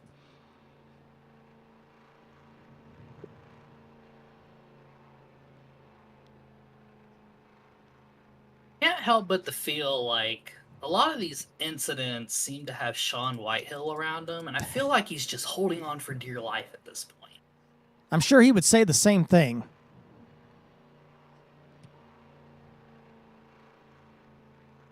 Choose cone here.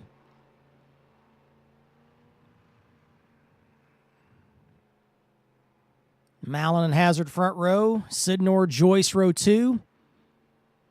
Lovell still up there in 5th. He's on the bottom of row 3 with Hong Do has popped up into 6th place now.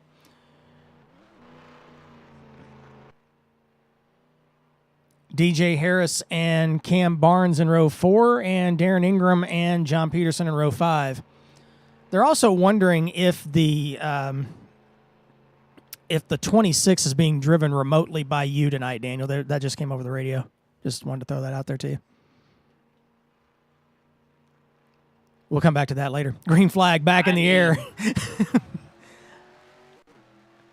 I mean, realistically, if the 26 was being driven by me, it'd be probably 19th.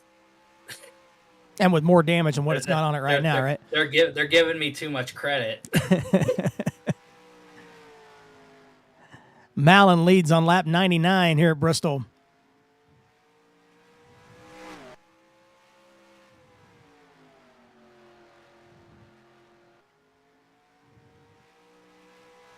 Mallon, Hazard, Sidnor, Joyce, Doe, the top 5.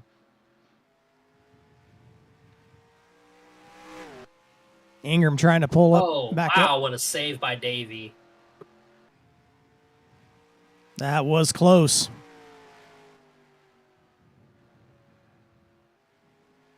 Heck of a battle back here. Got Webster, Ruiz, Mikey Marotta, Sean Whitehill. Mikey's already seen this thing in 3D. Upside down, backward, everything. But he's still up there battling.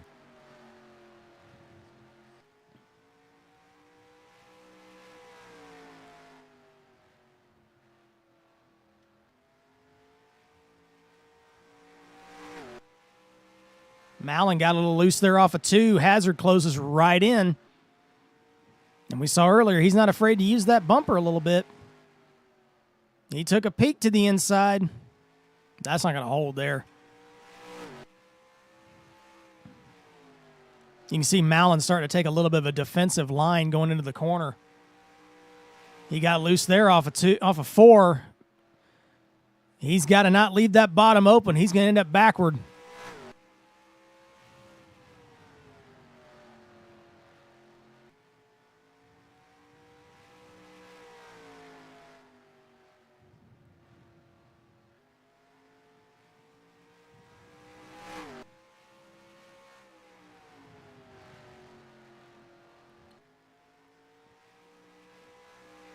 Closing up a little bit here on halfway.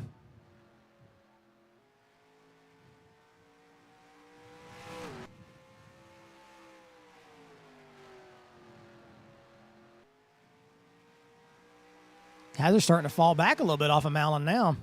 I thought he was going to be up there. Oh, the 21 is just blown up. Oh no. Oh. Oh, and Austin Spencer spins on the back straightaway. Yellow flag out. What a bummer for Alex Seifert in the 21. We'll wait and see what might have happened. Hopefully, maybe be able to talk to him after he gets into the pits here, and if it's something that's terminal. Oh, they're jacking the car up.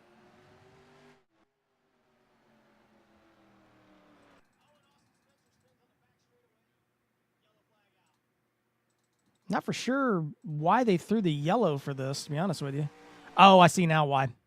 Sean Whitehill catches the wall in front of him. Here it is. Oops. Whoa. Pushed the wrong button there. I was trying to do slow-mo, and we did really, really fast mode. Sorry about that. There we go. Off turn 2. You see Sean Whitehill on the outside here, coming off of 2. He's going to catch the outside wall right here. You also see Alex Seifert coming in the pits at the bottom there. But he catches the outside wall, and Austin Spencer's right there. Again, similar situation we've seen all night. Just kind of wrong place at wrong time. If somebody catches that wall and loses control, comes across the track, you're right there. You're going into the inside wall.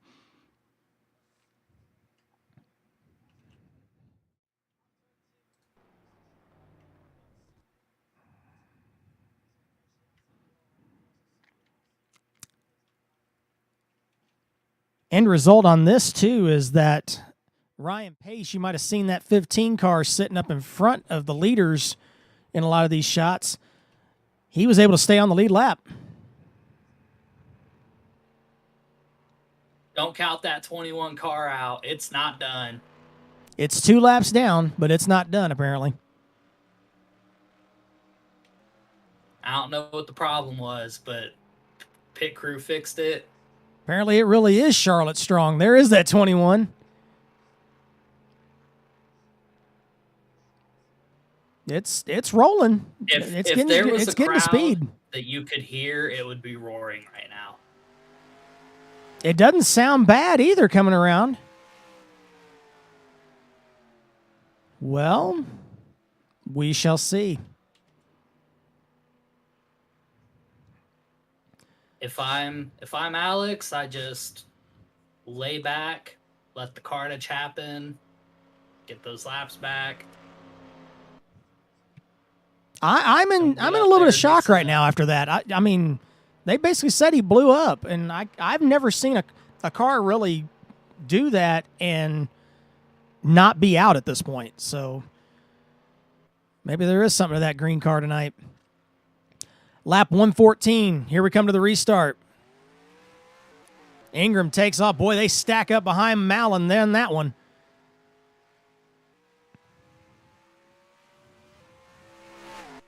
Oh, Hazard catches the wall with Sidnor behind him in third. Wow, they try to go 3 wide there off of 4.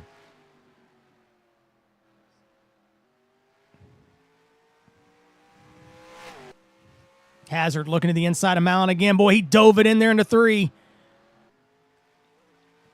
Catches the apron, can't get by. Sidnor and Joyce get a little close there in turns 1 and 2. 5 cars under a blanket here.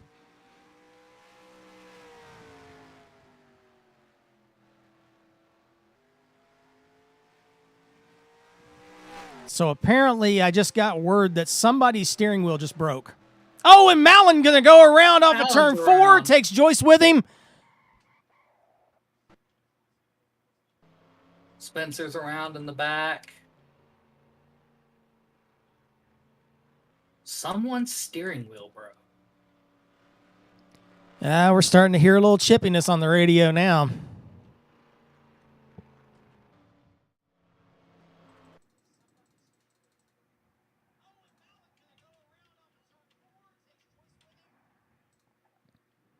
Again, it's 75 of Hazard. And again, this may be just another product of Ingram has not been very good on restarts. And as the run has gone, it kind of gets to the point where he gets tighter and tighter and stacks everybody up behind him. And that seems to be kind of what happened here again, as Mallon gets bumped from behind by Hazard. Joyce had nowhere to go on the bottom. I don't know. I don't really know how to view that. They get into the turn fine, and Davey gasses it up and puts the bumper to him. You said what I was thinking. I was just trying to stay diplomatic. We'll just leave it at that.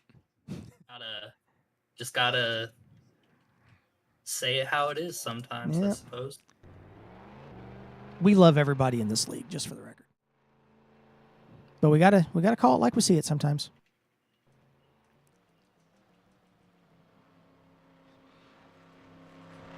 So that's twice that Davey has put the bumper to someone. And that was the radio transmission that I heard a little bit ago. Somebody actually came on the radio and said that's 2.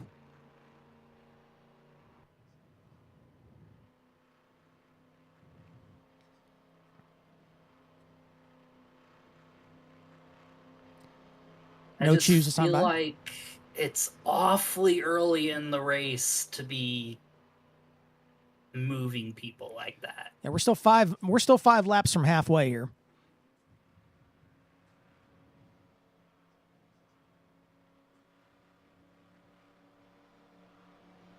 Definitely not making any friends out there. And the first person Davey put the bumper to is leading the race, so kind of ironic. Definitely can't rule out Tyler being back up there by the end of the race. Oh, I would definitely. I would be surprised if he didn't make it back up there. Be up there. Yeah, absolutely. No, we're not saying that he dumped him on purpose. No, I think it's just hard racing, Joe. He just came on the chat here and asked if we were saying that if he dumped him on purpose or that he dumped someone. We're just like, nah, I think it's just hard racing. Just can't find the front bumper tonight. It's Bristol racing. It's Bristol, yeah. Should we get my Denny Hamlin? I just lost my train of thought there. My impersonation of Denny Hamlin out yet? We'll wait on it. We're coming to green. Lap 123. Darren Ingram leads him off turn 4. Green flag back in the air here at Bristol.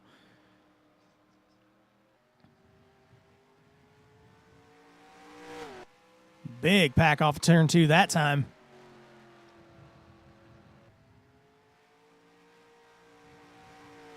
Ooh, Hazard just about got into Ingram there.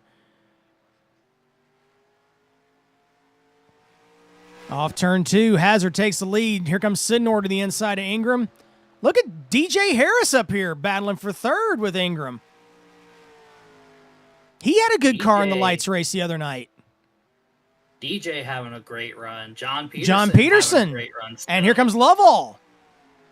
Lovell to the outside. Peterson's going to go around. No. Commentator's curse. I'm so sorry. Why did we say anything? Oh, Webster goodness. around. Webster, Cam Barnes. Barnes got a lot. Tustin. Boy, Barnes got a lot of damage on the front end that time.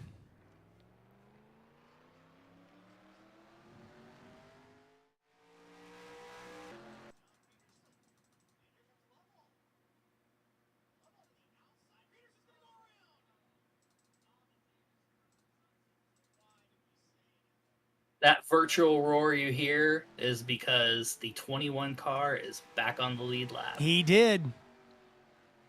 Again, shocked. Happy, but shocked.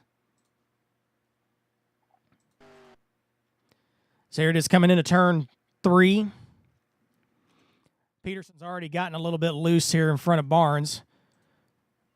We definitely try not to play favorites here at Fast 29, but we are huge fans of the 21 tonight. I'm hoping a lot of people are tonight. Open, just putting that out there. He's definitely led a charmed life tonight. There you see the common denominators back there, the 25, the 95, the 18 go around. Pace gets up against the wall trying to avoid Peterson. Just typical Bristol wreck. Not too much damage on this one except for Barnes hitting the wall really hard on the outside that time.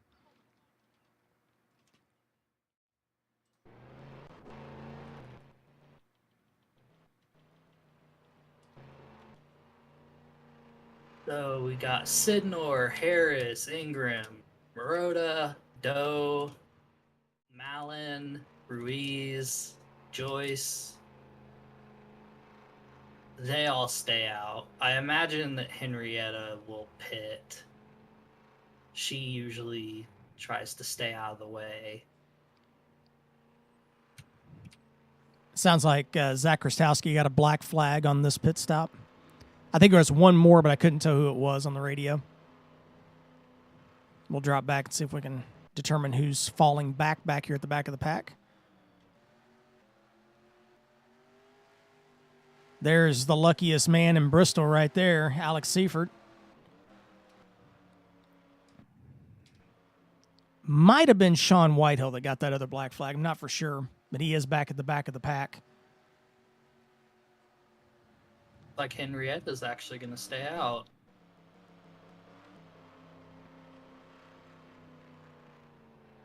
There she is. They're coming to the choose cone this time. Yep, she is staying out. Might want to keep a camera on her on this restart, or at least around her. It looks like she might be falling back now. She did, yes, she just fell out of the pack. Well, maybe. One shot looked like she was, and another shot she's not. So never mind. Disregard half the stuff I say. Just disregard it. Listen to Dan. Don't listen to me. We're coming to the green. Lap 131. Sidnor and Harris front row. Ingram, Doe, row 2. Marotta and Malin, row 3. And my feed just locked up. There we go. Green flag back in the air.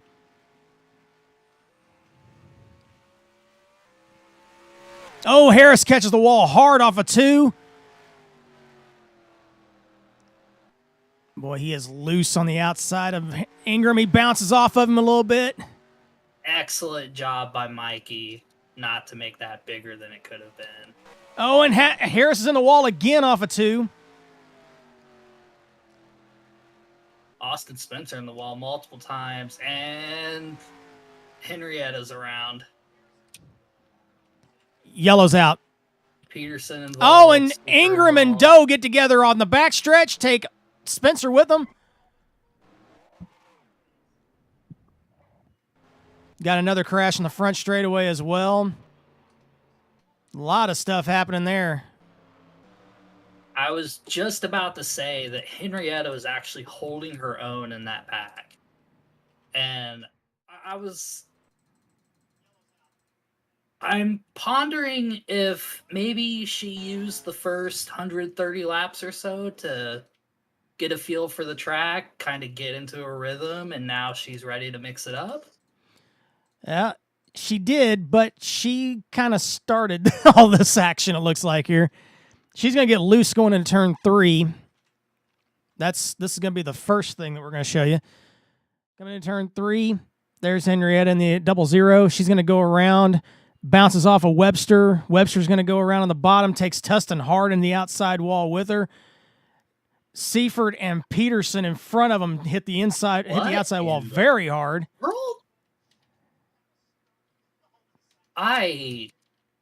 So that was the wreck on the front straightaway. What? Then on the back stretch, just after that happened, this is off of turn 2. I don't have any words for the incident between Ingram and Doe. Yeah, I'm trying to pull that up right now. So it looks like, and this is what Doe said on the radio, that patch in turn 2. You can see him get loose right there. He overcorrects. Ingram's on the outside, hard in the outside wall for both of those guys. And then Ingram's going to spin down. Harris is going to spin to the inside to avoid it. Spencer behind him gets, I think, maybe turned around by Malin checking up. And Barnes is going to hit Spencer. Tustin misses Ingram, just barely. Just a lot of activity right there. And then I think there's another spin on the front stretch. No, that was just residual smoke from the wreck that I showed you previously. I think that's Sidnor came on the radio and said there was another wreck on the front stretch, but it was actually the smoke from the wreck that I showed you with Henrietta and those guys. There's a lot of action on this caution here on lap 134.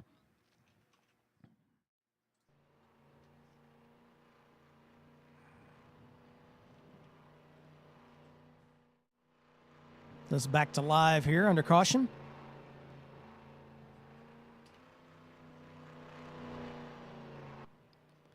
Well, we're definitely getting an action-packed race here tonight.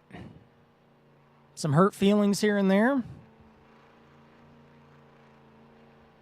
Tell you what, these composite bodies that the USORL is using, Holding up well. take a beating. They can take a beating.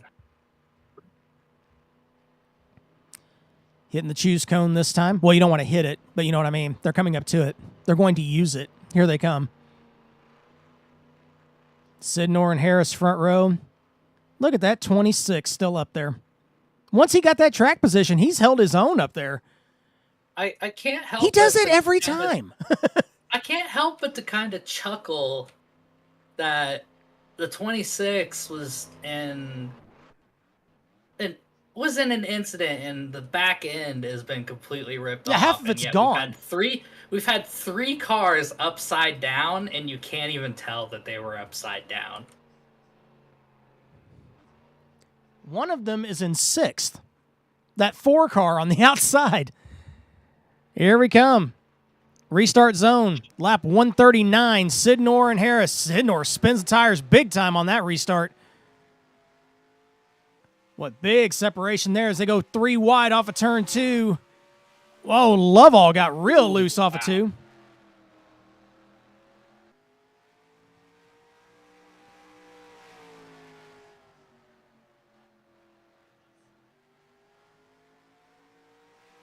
They settle out single file now back through the field.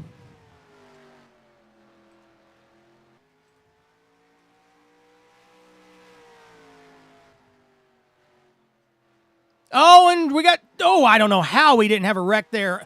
Antonio Ruiz got into the back of Huang Do going into turn 1. That would have been big. Don't look now, but Zach Webster's up in 4th. Don't look now, but Mallon's all over him.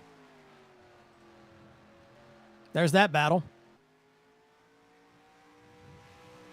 Sean Whitehill sits back in 12. That's a big point swing.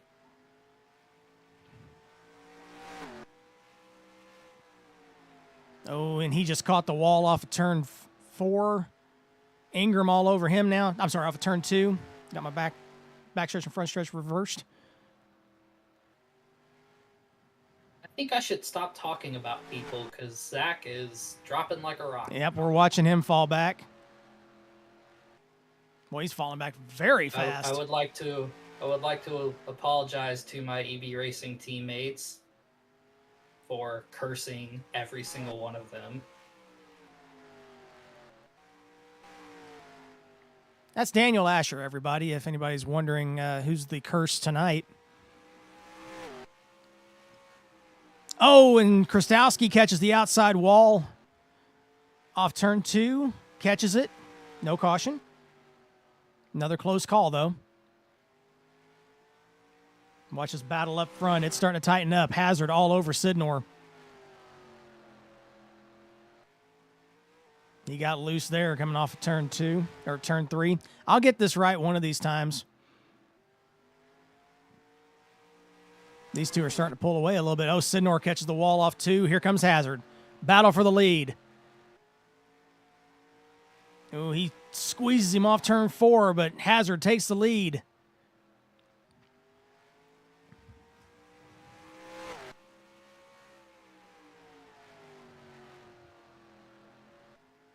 Drifts up wide a little bit. Sidnor's going to close it right back up.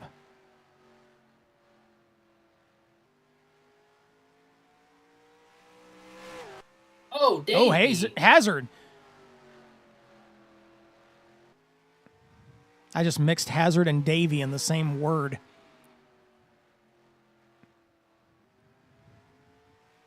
Put it in the wall, but at the same time, incredible save. Very, very good save. Trying to see exactly what happened there. I think he might have. Oh, he just got loose off a 2. I'm watching the monitor feed here. He just got loose off a 2 and just kind of tank slapped it on the back straightaway.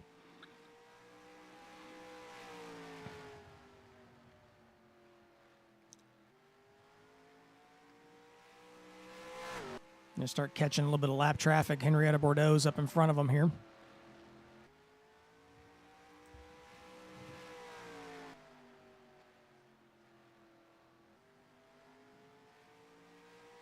Mallon's starting to close up on Lovell. That's a battle for third.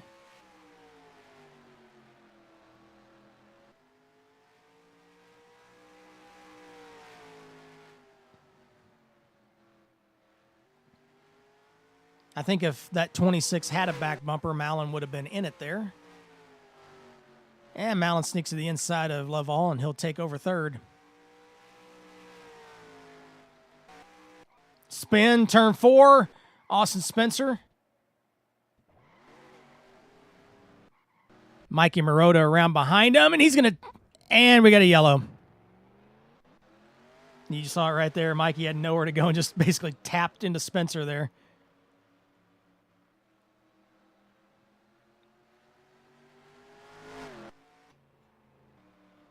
Well, that was a weird one, but Yeah, that happened. That happened.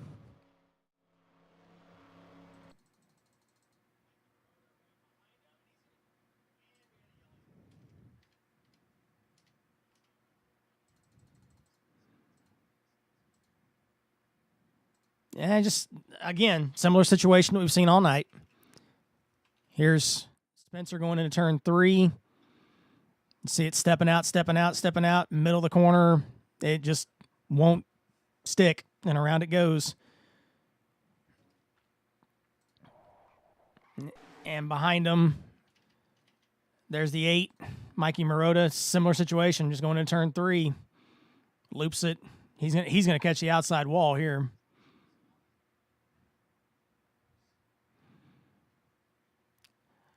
Just got a report that Ryan Pace does not have third gear.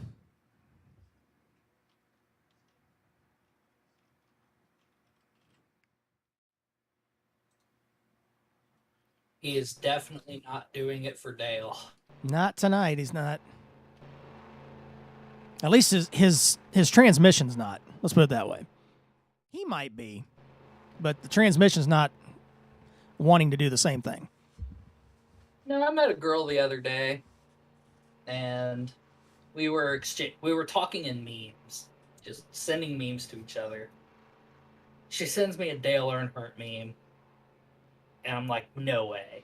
There's no way. So I respond with, do it for Dale. And her response is, raise hell, praise Dale. And I'm like, oh my God. Marry her. I think this girl just won my heart. So Marry like, her. I have to make sure. Like, are you a NASCAR fan, or do you just like the Dale Earnhardt meme? I've never watched a NASCAR race in my life. Pure heartbreak. You still have a window of opportunity, though. There's a glimmer of hope. There's plenty of stuff on YouTube. She knows about the existence of raising hell and praising Dale. So that's something. That is something. That's something to build on. That is a relationship foundation right there. Welcome to our TED Talk here on Fast 29. We do it all. We broadcast races. We give relationship advice. It's good stuff here. All right, lap 161 will be the next green flag with Hazard and Mallon on the front row. Look who snuck back up to third, that 3 car, Darren Ingram. Garrett Sidnor, Noah Joyce, Cal Lovell. Green flag back in the air here at Bristol. 90 to go.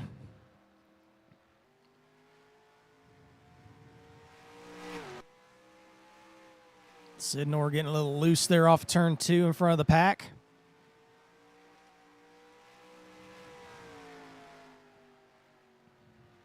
Joyce looking to the outside of his teammate there. Couldn't quite get there. Now looking to the inside.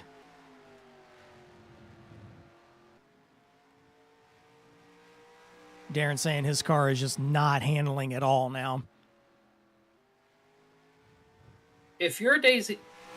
Davey Hazard, do you look in the mirror, see that 80, and start sweating bullets? Or do you think he's not going to retaliate? We're still too many laps away from the end. I don't think we'll see anything right away. But if these two are anywhere near each other with about 10 to go, we'll make sure to keep a camera on them.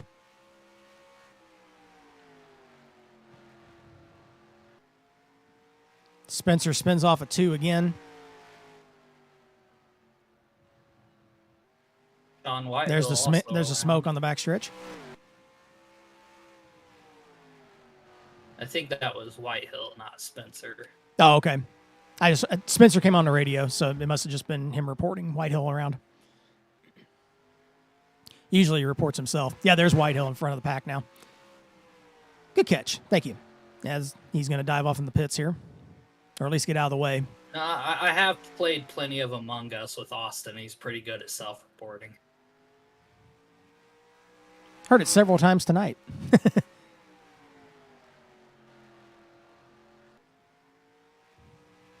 He's also good at lying his ass off. You didn't hear that from me. That's a compliment, by the way.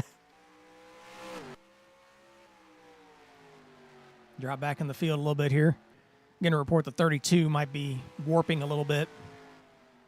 So keep an eye on that Sonic machine.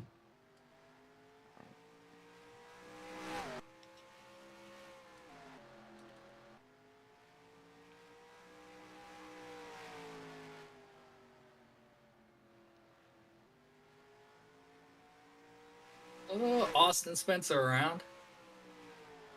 And he's parked it. So that's the first retiree of the night. It took a while.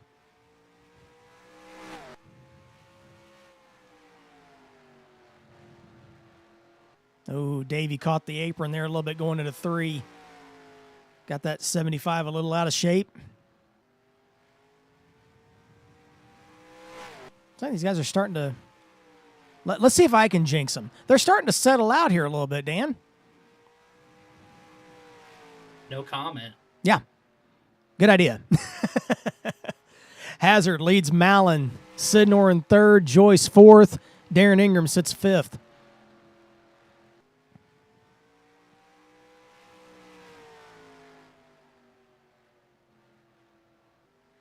Coming up to lap 175.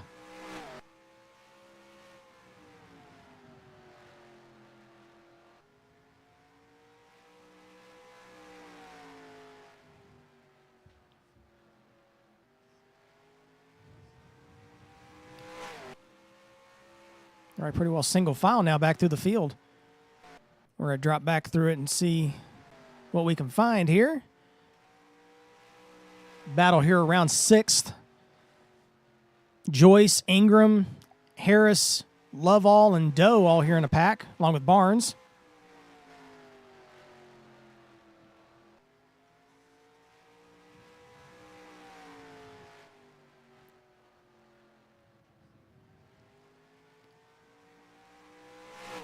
Hazard got loose off a 2, and Mallon's there. Battle for the lead off of turn 4.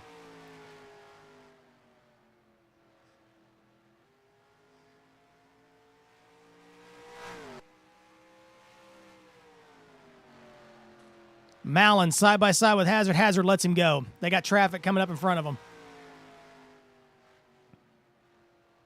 That's Seifert and Bordeaux in front of them. I guess Seifert got a little bit more. Unfortunately, for that 21 car, you can definitely tell the engine's down on power. I think that last wreck that he was in was the thing that really messed him up. I don't think it was that engine problem earlier. Maybe a combination of both. Could be. Or they damaged whatever they fixed. But yeah, that's definitely not up to full song now.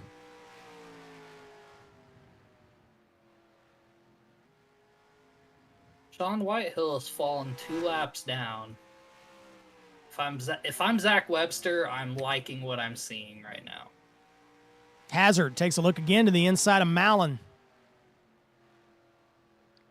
He's trying to stay off of him. Oh, Mallon's going to catch the wall there. Here comes Sidnor.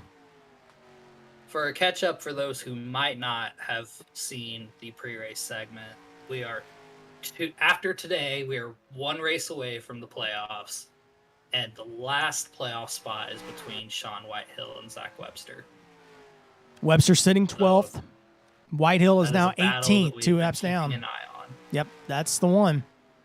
Well, as you watched this battle between these top 3 guys, Sidnor caught the wall hard off of 2. That gave Mallon a clear shot past him as they were all trying to lap past Henrietta Bordeaux.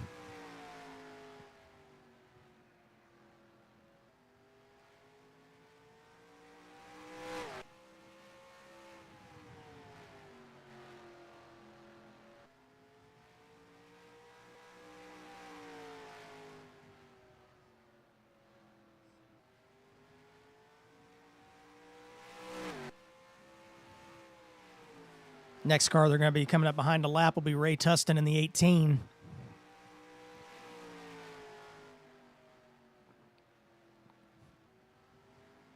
Mikey Marotta in front of them. Ooh, Mallon got real loose off of 2. He's saying his car is just not handling in traffic. He gets up behind somebody, it just will not turn. And clearly you can see that when he gets up behind, he can get up to Hazard, but he just can't do anything with him.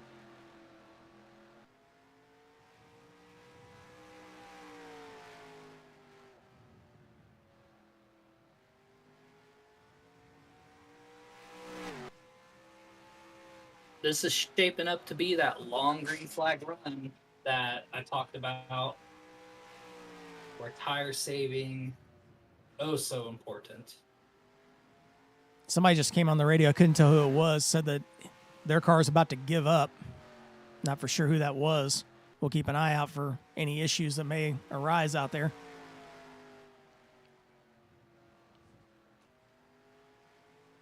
Quick look at the top 5.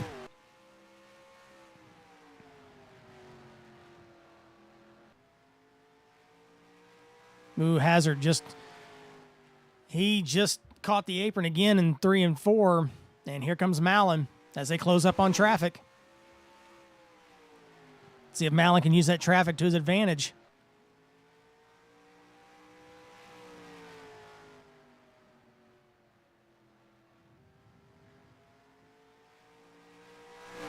He's there, off into turn 3. Mallon closing the gap.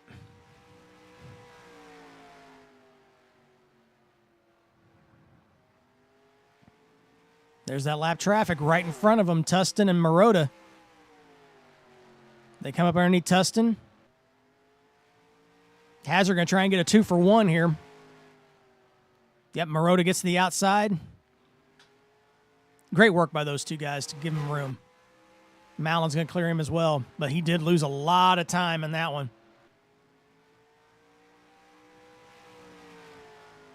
He lost about 2 tenths. Tustin goes around. Oh, Tustin's around. He's stopped up there. He's still stopped up there.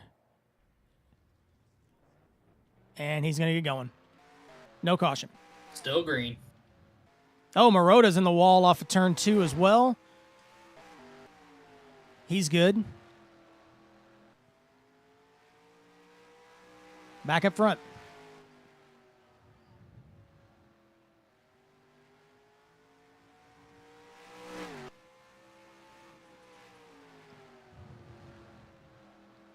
Coming up to 50 to go. Now's when it might get a little interesting, Dan. There's Tustin. Going to get out of the way again. He catches the wall up there off of 2 just to get out of the way. Mallon's closing it back up. Do I dare say that this might go green to the end? You heard it here first.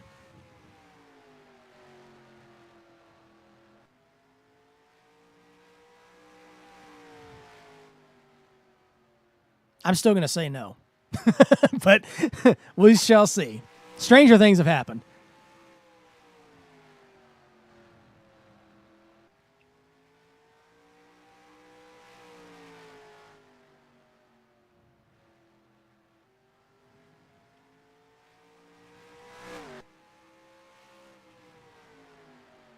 The lap past Henrietta Bordeaux.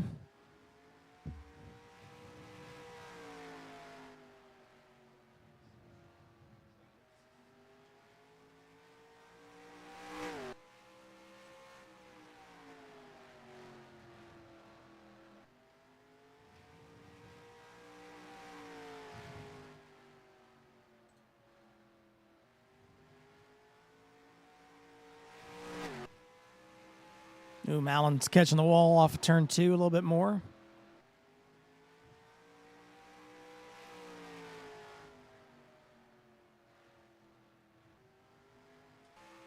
Oops.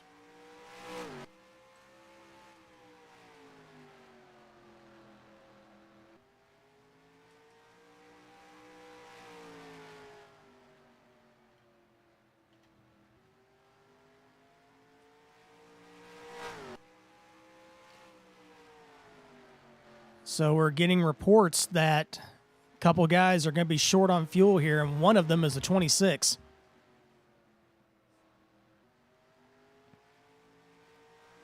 Also, the 7 reporting he's going to be short, so that's Lovall and Peterson.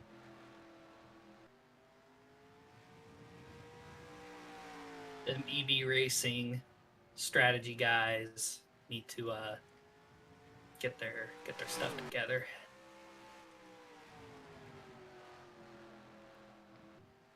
Whoa, we got DJ Harris getting really squirrely down the back straightaway here. He's still trying to gather it up. Mallon to the inside of Hazard. Off turn 2, he takes the lead.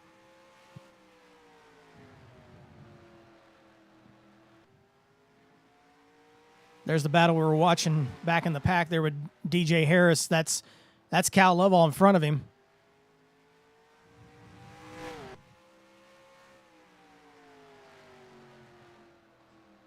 Oh, trouble on the front stretch. Big crash. I'm sorry, back stretch. Cal Lovell turns it over. Big crash. Henrietta Bordeaux, Mikey Marotta.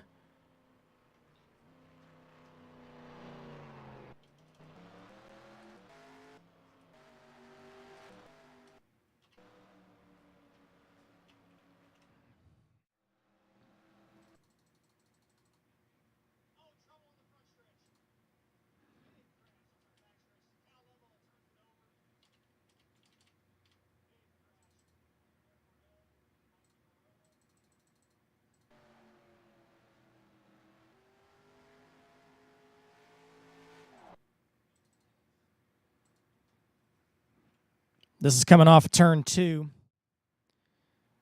Henrietta Bordeaux on the outside, catches the wall. Cam Barnes is right there. Just, again, similar situation we've seen all night. Lovell had nowhere to go. Harris had nowhere to go. Tustin had nowhere to go.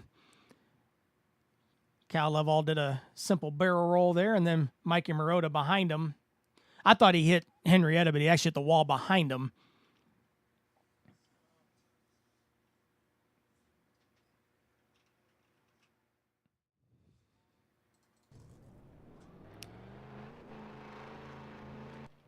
All right, lap 213.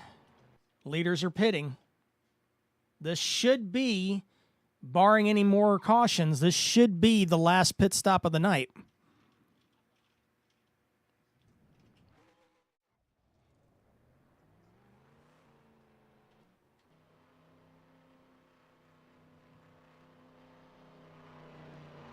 Mallon wins the race off pit road. Tyler Mallon, Davey Hazard, Darren Ingram, Hong Do, and Cam Barnes. That should be your top 5 coming off the pit road.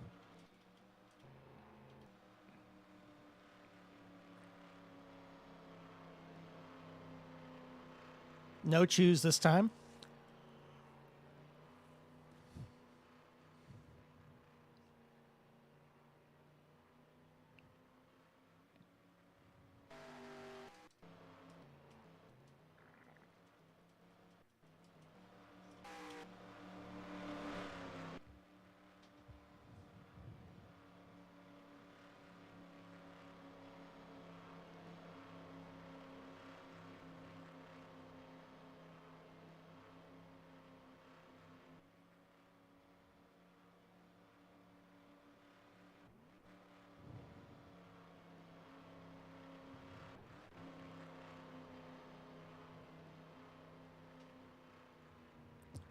Mallon and Hazard front row. Ingram and Doe row 2. Barnes and Lovell row 3. Davey, I love you. You're good. Everything's cool. Everything's cool. We're good. I even said earlier that it wasn't your fault. It's just racing. It's all good. We're cool. Hopefully you hear me. Everything's cool. He's on the rate. Davey's talking, saying that I'd never say anything nice about him. I say nice things about him. Just it's good racing tonight. Green flag back in the air. Mallon, boy, they bunched it up on this start.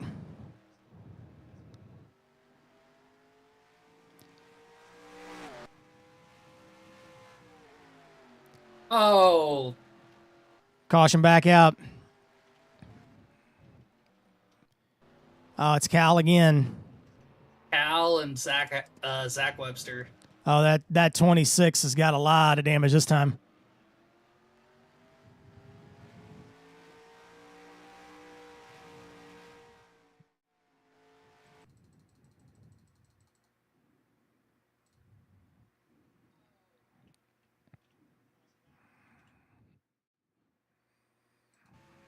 Here's off turn 2.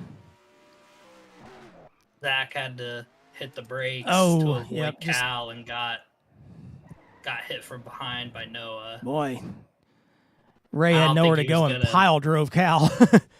I don't think he was going to miss Cal either No, way. there was no way to miss that one.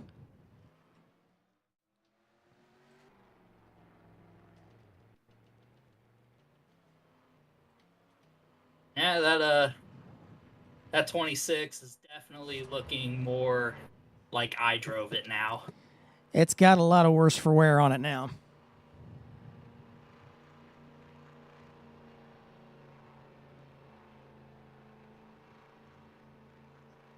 Yeah, Cal's going to park it, it sounds like.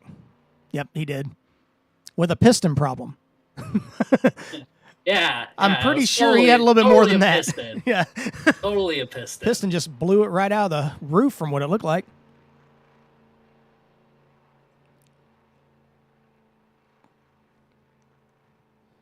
Should be choosing next time by.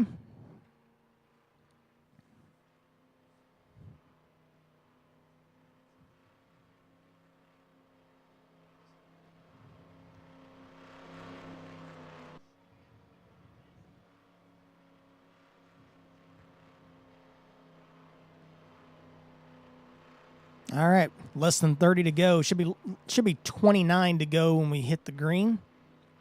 We'll be choosing next time by. So I'm trying to find. I'm trying to find something that tells me if this is accurate or not. I know Tyler has a win at Talladega in the Cup Series that was taken away from him post-race.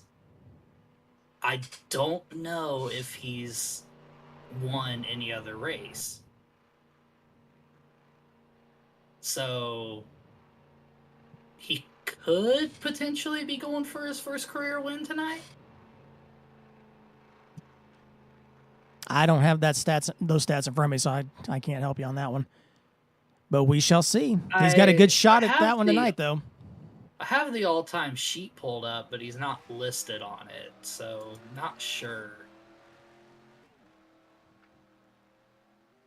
On about 29 more laps, we'll find out if he's going to end up on that list. as he leads going into 3. Battle for second, Ingram and Hazard.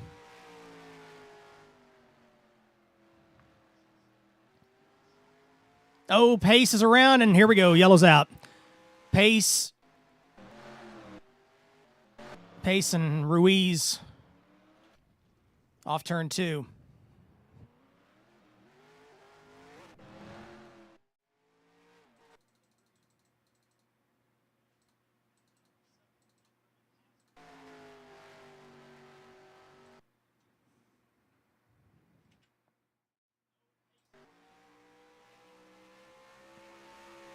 This is coming into turn 1. Ruiz up underneath Pace. They kind of door slammed a little bit, and John Peterson right there as well. Hey, Chris.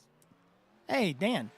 Yeah, we got someone knocking on the door of the broadcast booth, and I think it. Are we going to let him might in? Be one Cal Lovell. Oh, Cal Lovell. Are we going to let him in? Yeah, I think we should let him in. I'm in here. Oh, he's already How's in. it going? Okay, hi, Cal Lovell, driver of the 26 tonight, has been upside down, backwards, on fire. Had a piston go through his roof. Apparently, a lot of action in that high point machine tonight for you, buddy.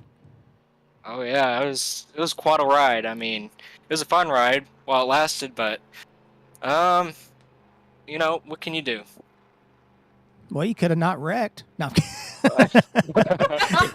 you make a good point there. I'm just saying. But no, it was fun to watch you out there. I mean, you had a good run going after you had the first incident, and then you stayed out. You were kind of holding your own up there with you and Garrett there for a while. Oh yeah, I mean, it's a good car. It's just I felt like it was kind of sliding tight off the corner, and you know, I mean, the guys that I was running around, they had some hot rods out there that definitely deserve to be up there. So, I mean, I can't be too mad about you know, being outperformed tonight. So, you know, we'll get them next time. Absolutely. It was fun to watch you run tonight. You going to stick around with us for the last 25 laps? Oh, I would love to. As long as Dan didn't kick you out here. I guess we'll see. No, you're good? Okay. I mean, all I really have to say is 26 definitely looked like I drove it by the end of the race. By the end of it, definitely, yeah.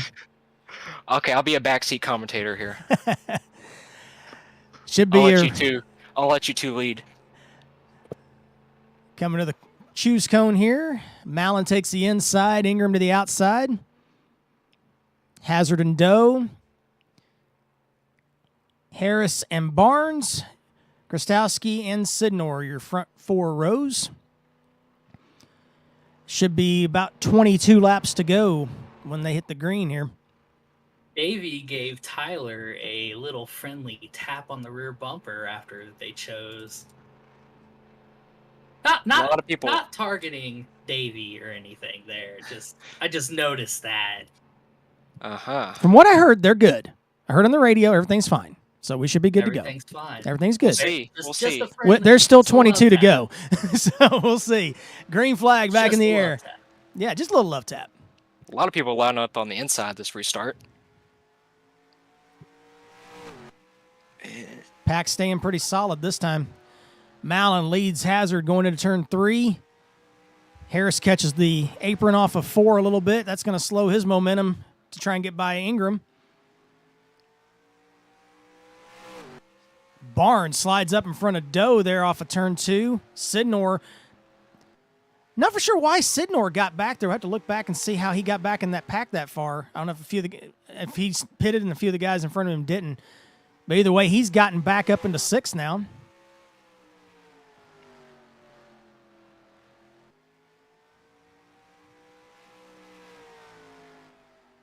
$19 to go here at Bristol.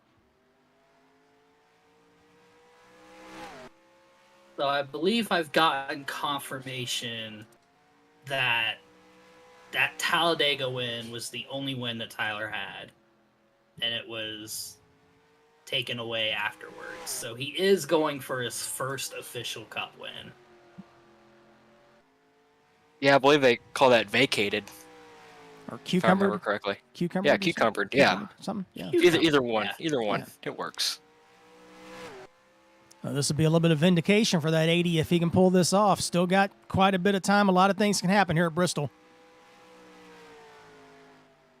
But that 80s looks strong. We have a caution. Michael Morota around in turn 4. Or are we still going? Are we still going? It looked like a single car incident. My bad. I don't think a caution call. I was going to say, I didn't hear anything on the radio. I just thought, I yeah. can hear the radio. I don't have one handy on me. It's my first screw up. That's Cal Lovall in the back seat of the Fast 29 studios this evening. I should just shut up. Yeah, just stay back there, bud.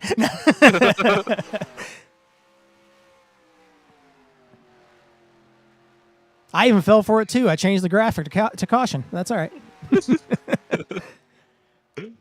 John Peterson riding in 10th, Zach Webster riding in 12th. Zach could use that extra point. Teammates, team orders. Cal, get on the radio. Now, first, Zach's got to get by Ryan Pace back there in 11th, too. He's kind of in the way of those two. I've been really impressed with DJ's run tonight. I mean, he's been on it. Speaking of being on it, race. as soon as you said DJ, I switched to the battle cam, and it was on DJ. So, well, you just redeemed yourself for that bad caution call right there, Cal. Good job. I feel good. That was perfect. There's that battle in the corner there. You see Barnes trying to hold off, or I'm sorry, Harris trying to hold off Barnes. Sidnor just behind. He hasn't been able to regain that ground that he lost there on those pit stops as quickly as we thought. He should have the freshest tires on the track right now.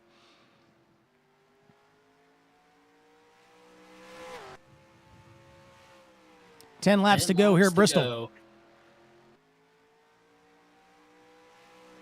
Ryan Pace has gotten around John Peterson. That's for 10th. Does Peterson play good teammate here? Ooh, Barnes just caught the wall off turn 2, right in front of Sidnor. A lot of Darlington stripes here at Bristol tonight. Tell me about it.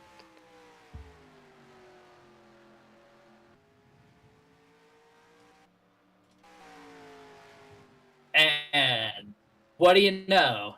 John played good teammate. Zach Webster gets to around 11th. him. There is that An battle extra right point there. for that cutoff battle. Huang Do just came on the radio, said his tires are just cooked. He can't do anything. That's the 7th place runner.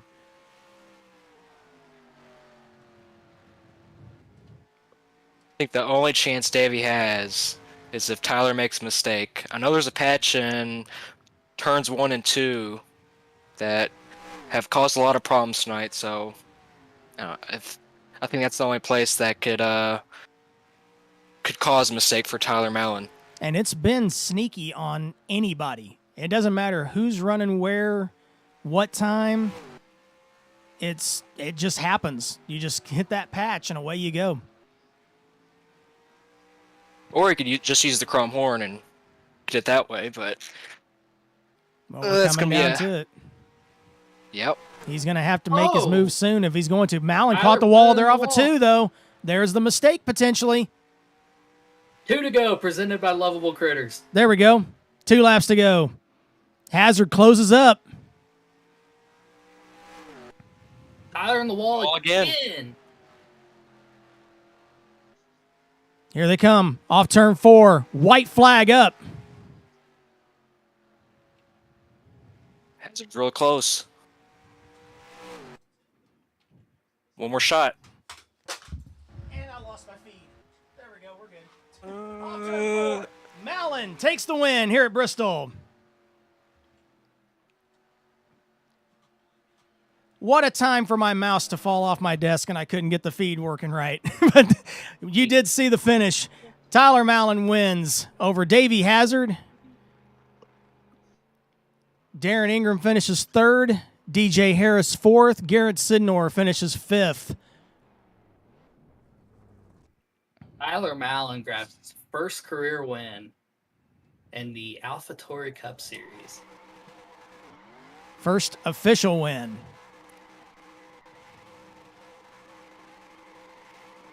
As the Intel number 80 Toyota Camry burns it down, and we'll be right back.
Welcome back to Fast 29. Chris Pickett here with you, along with Daniel Asher and Cal Lovall here in the booth.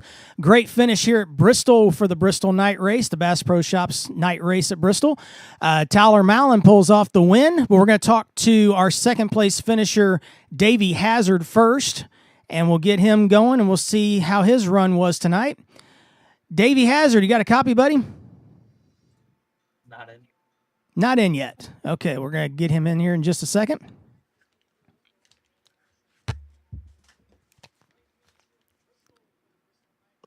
There we go. Davey Hazard, second place finisher tonight in the number 75 Toyota Camry. You got a copy, buddy? What's going on, guys? How you doing? Doing pretty good, man. Hey, we were talking nice about you tonight. I don't know what you heard about anything bad. And yes, I do like you. So let's get that out of the way first, okay? I was just concerned. You guys didn't like me. No. I needed to make my feelings heard. Absolutely not. No, you are just fine. That bumper a couple times. We just got to call how it is. We were enjoying it. We really were enjoying it. That's just Bristol. That's it. That is unfortunately just Bristol. I never meant to hit anybody. I personally apologize to both of them after the race and during the race. Yes. Tyler, we had a little bit of a moment at first because he started saying stuff, and I was like, I was gonna apologize, but now we're talking smack. But I apologized to him after. We had a really good run at the end too. So a lot of fun to watch it. Absolutely. Absolutely. Tell us about your run, though, Davey. It seemed like whoever was in second place just really couldn't get up to whoever was leading. Was that kind of the way you felt too when you were out there trying to chase down Tyler at the end? For a little bit, yeah. We kind of ended up catching him early on. The thing is with this Bristol, because there's not to say this Bristol is gripped up by any means, but because everyone's kind of when you start on a new run. On the short run, everyone's got so much grip that we're all kind of ripping around the track. And it's kind of what we saw in NASCAR for a few years where like everyone was so gripped up and they were ripping around and you couldn't really make a run. But as the run started to progress, as you saw at the end of that green flag run to end the race, I started catching them a lot. So because we had a lot of short runs, it just kind of seemed like there wasn't a lot of momentum shift. There wasn't enough momentum shift, to really start to get those runs. So you had to wait until we got, 10, 15, 20 laps on the tires to really start to see who was the cream of the crop, who maybe was going to fall back, who had a car that was going to last the race. And, unfortunately the race didn't play out where we got to use that often, but at the end of the race, we almost got in. I'm still happy with P2. So. Absolutely. Yeah, you should be. Absolutely. Dan, you got any questions for him? Are you still Sorry, I was awake over there? taking no, I was taking a. It's a late night. It's okay. It's a late night. I understand if you're asleep. All good. All good. I hope you guys had a good Fall broadcast. asleep after that race. Well, we did now that we know that you like us, and that way you know Of that course I that, like you guys. and that way you know that we like you too. So it's all good. It's okay. Everything's good. We covered a lot of ground in the last 5 minutes. We really have. I think therapy is in session, and it worked. Exactly. Therapy works for everyone. Absolutely. That's what I'm saying. And I do apologize for those of you watching the broadcast. The standings are incorrect as far as the order goes. Davey did finish second. If you look at the times on there, that is accurate on there. For some reason, the program didn't. I guess a couple guys crossed the line again after I had taken the screenshot. So Davey did finish second in this in the standings. Just go by the times listed there, not the actual standings. So, but great run for Davey tonight. You got any shout outs you want to give tonight? Everyone that I know that is listening, I know one person in particular at least. So hello, how you doing? Yeah, That one person. You guys, that one person. I know for a fact one person at least. It's pretty late. And then all you guys are probably putting on a great broadcast. I'll go back and check it out. Check out some of the fun stuff. Check out when I dumped a couple of people. USORL admins for putting on a great race all the time, putting on a great show, giving us fun tracks to race, giving me a place to do my hobby for the last few years. All my PTR teammates that stick around and race and do stuff. Ryan Pace, Austin Spencer, kind of by proxy, and Steven Winnie races. All that, like all those guys, love those guys. All of my good friends, the lads, Tommy, Weaver. That none of them can make it out tonight, unfortunately, but love those guys. Shout out to them. And then I think that's it. Honestly. Sounds good. I think you got everybody in, Davey. Well, we appreciate it. It was great to watch your race tonight, and good luck in the next one, buddy. Thank you, sir. Appreciate you. Thank you. Davey Hazard, driver of the number 75 Haviland Toyota Camry, finishes second tonight. Dan, who you going to try to get? You going to try to get Darren, or you try to get Tyler next? We got Darren up next. We got Darren up next. And we got him. Well, I wasn't ready for him yet. Well, too bad. We'll get him, though. Darren Ingram, driver of number 3 Valvoline Chevy Camaro tonight. You got a copy, buddy? Yeah, I got you loud and clear. Hey, buddy. You had a pretty decent run tonight. A little up and down. Had a little issue on when a caution came out and got into the wall there. But tell us about your run tonight. You ended up getting back into third place, though. Man, I've never been so much more upset with a third place run. I don't know. I felt like we had the best, if not one of the best cars, especially in the long run. And after that initial green flag run, we just couldn't get it going. Got damaged a bunch of times. That thing was junk. It was beat up. It handled like a dog by the end of it. I don't know how. We survived for third, but hey, we did it. Mostly stayed clean in terms of racing. So it is what it is. We'll move on to Michigan. Yeah. Seemed like once you got into well, actually, I heard you on radio. Let me back up real quick. There was a point in the race where it just seemed like the tires just fell off, and that was before you had the incident with Hong Do on that one caution period. But it seemed like your tires just fell off on that probably third or fourth run toward the middle of the race there. But you were able to seem like you kind of dialed it back in after that, though. It was with, I think the first thing that really hurt it was the contact with Davey, like early, I think it was around lap 25 or so. Right side kind of got caved in. I don't know. It felt kind of evil after that.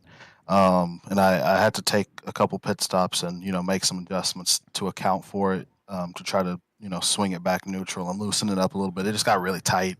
And it was just pushing real bad. I think I added over, like 30 or 40, or took out over 30 or 40 pounds of wedge out of it. So, just try to adjust and keep up with it and stay adaptive to whatever the car is feeling like. And it's kind of hard to do that here. I've only ran here, I think, twice in Cup, maybe even once. And it's just like the longer you run, the tighter it gets. It's the way I've always seemed. Yeah, you can. At least I know I did, and I know some of my teammates did. We had our car set up, really loose to start, just because it tightens up so much here, with the surface here and just the tire wear, and it just gets really tight. So we were very loose to start runs, and that kind of helps, keep the rotation the rest of the run once the tires, age a little bit. And you've got to be able to handle that on that first part, or you're not going to be able to go anywhere because you're going to spin out on your own. And we saw that quite a bit tonight. Yeah. Yeah, it was very easy. I mean, a lot of guys had spinning problems or just got really loose. I think everybody probably got loose and real snappy off of turn 2 at least once tonight. And that was another thing too. And I think Dan and Cal especially, he can talk to this because he was out there tonight. But there was a patch in turn 2 that it seemed like would just catch you out of nowhere if you weren't expecting it. Even if you were expecting it, it would just catch your. And I think that's how you and Hong got together on that one deal. He caught that patch, and you were just there, and that seemed to be a trouble spot for a lot of guys tonight. So that speaks to exactly what you were talking about. Yeah, I mean, I don't know. So I know that there is kind of like a patch thing there coming off of turn 2 right there, and I didn't have any issues with it. And it's been like that. It's been like a repeated thing over the past few seasons at Bristol. I've never really had an issue with it, but I know some guys really struggle with it. I don't know I guess a lot of it has to do with how you have a car set up, how your springs are, ride height or something. When you run over it, when you run over it, some people it just shoots them up, or it takes the back end around. And I mean, I never really had that issue. If anything, my issue was more corner entry and middle than really coming off. So I don't know. I think that really just comes down to setup. Yeah. Yeah, I think front downforce and grill tape has something to do with it too. I know Davey, he ran lower grill tape, and that seemed to help him a lot. You just got to watch it and not overheat it, especially at Bristol. If you knock the front end out, you're done. So, right. All right. Anybody else got any questions for Darren? Is Dan still awake? Dan, I know you got something for me. All right. He's got to clear his throat. Listen to him. All right. Let's go into the mindset of a driver at Bristol Motor Speedway. Oh, he's getting deep. Listen to this. You get the bumper put to you early in the race. At any point were you thinking, I'm gonna get him back? I not necessarily thinking I'm gonna get him back. I won't even lie to you. I did race kind of mad tonight. After about that first 50 or 60 laps, like I was pissed between all the cautions and the damage, and I just felt like people weren't really given enough room considering just how long this race is. So I was a little angry, driving a little angry, but I never really tried to have that thought of I'm gonna get somebody back. That's just not like the way I want to roll. Like for me to want to do that, it'd have to be something really, really egregious. So I definitely race harder after that, especially the later it gets in the race. But I guess also you just got to realize it's short track racing. You're gonna have bumps, you're gonna have scratches, you're gonna hit people. So you just kind of got to balance that. But definitely you get a little more aggressive, kind of a little more guarded. But feeling like you have to go and get somebody back, I feel like more often than not that's going to hinder you more than it's going to help you. Yeah, I could definitely see that too. You got to make sure you get right back into game mode and take that get the red haze out of your eyes. Exactly. Can't disagree with you there. Yeah, you definitely could tell you're driving a bit mad with how quickly you would drive through the field. Man, I was tired of passing people. I was like, doggone, I've passed you 3 or 4 times today. Like, this is getting annoying. I'm tired of seeing your car. Especially when you passed Ray like twice in a lap because he spun. I thought that was kind of funny. Like, didn't I just pass this 18? I didn't even notice that. Oh, you did? Yeah, I'm just going. Just zoom, trying to pass people. That's it. Absolutely. You got any shout outs tonight before we let you go, bud? Oh, yeah. Who do we have? We had Valvoline on the car tonight. Yeah, Valvoline. To get him a top 5 after, blowing up from second, third at Three Rivers earlier this season. We'll have Verizon, Pilot Flying J, Nationwide, all those guys. And, try to close out the regular season with the win. I'm tired of these top 5s not being wins. I'm ready for a win. It's been too long. So we'll try to go do that in Michigan. We had a really good car. I think we finished 3rd last season at Michigan, too. So we'll try to build on that, play the strategy right, see if it becomes a fuel mileage race again, and we're going forward to fight for a championship. Yep, it's getting down to it, like we've been talking about all night. Cutoff races next week at Michigan, so this guy's one of them that's needing a win to make sure he's locked in, so we'll see how it goes. Darren Ingram, driver number 3, Chevy Camaro, sponsored by Valvoline tonight. Thanks for your time, buddy. We'll catch you next time. Hey, thank you. Thanks for putting on a great show. Thank you, guys. All right, we're going to try and see if we can get our winner, Tyler Mallon, in here, who said that he's ready to be awkward. So we'll see how that goes. Tyler did really great his last interview. So He did. I expect nothing but greatness here. Oh, Absolutely. I'm gonna get let down. Oh, he's already in here. Tyler Mallon, the Intel Toyota Camry number 80 tonight with the big win tonight. Tell us about your run, bud. Oh, it was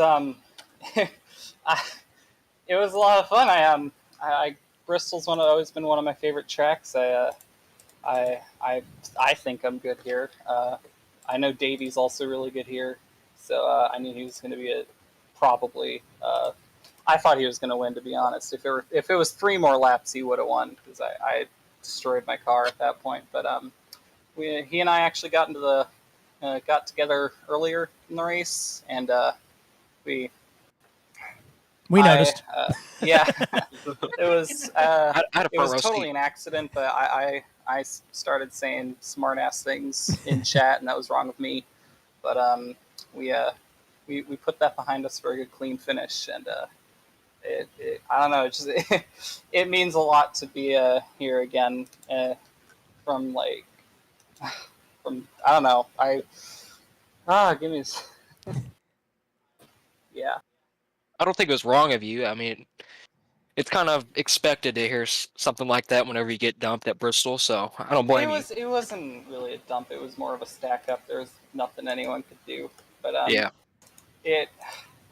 It just means so much to me that all of you guys let me come back here and race with you guys again, and to get a win relatively quickly. I think in the Cup Series, it means so much to me, and I want to thank Matt. I want to thank you, Dan. I want to thank just really everyone in this league for welcoming me back. It means so much. You know, it kind of surprised me when I heard that you hadn't won in the Cup Series, because I know how well you run in the lower series. You basically blow my doors off every time I'm racing with you. So, but that's not really a surprise. Everybody pretty much blows my doors off, but that's okay. Well, see, when I was back in season 2 and season 3 before my departure, I sucked. So I was wrecking every week. I couldn't hold a car straight. I was still barely had a wheel. You know, it was a disaster. So probably was for the best that I departed. But actually, no. I think this is my second win, because I got season 3 Talladega, but no one else agrees with me on that. So. We talked about that a little bit too. Go ahead, Dan. Technically, actually, you crossed the line first. Yep, that's all that matters. Yeah. Yep. But I don't know all the details on this, but Dan does. I'm just kind of letting him go.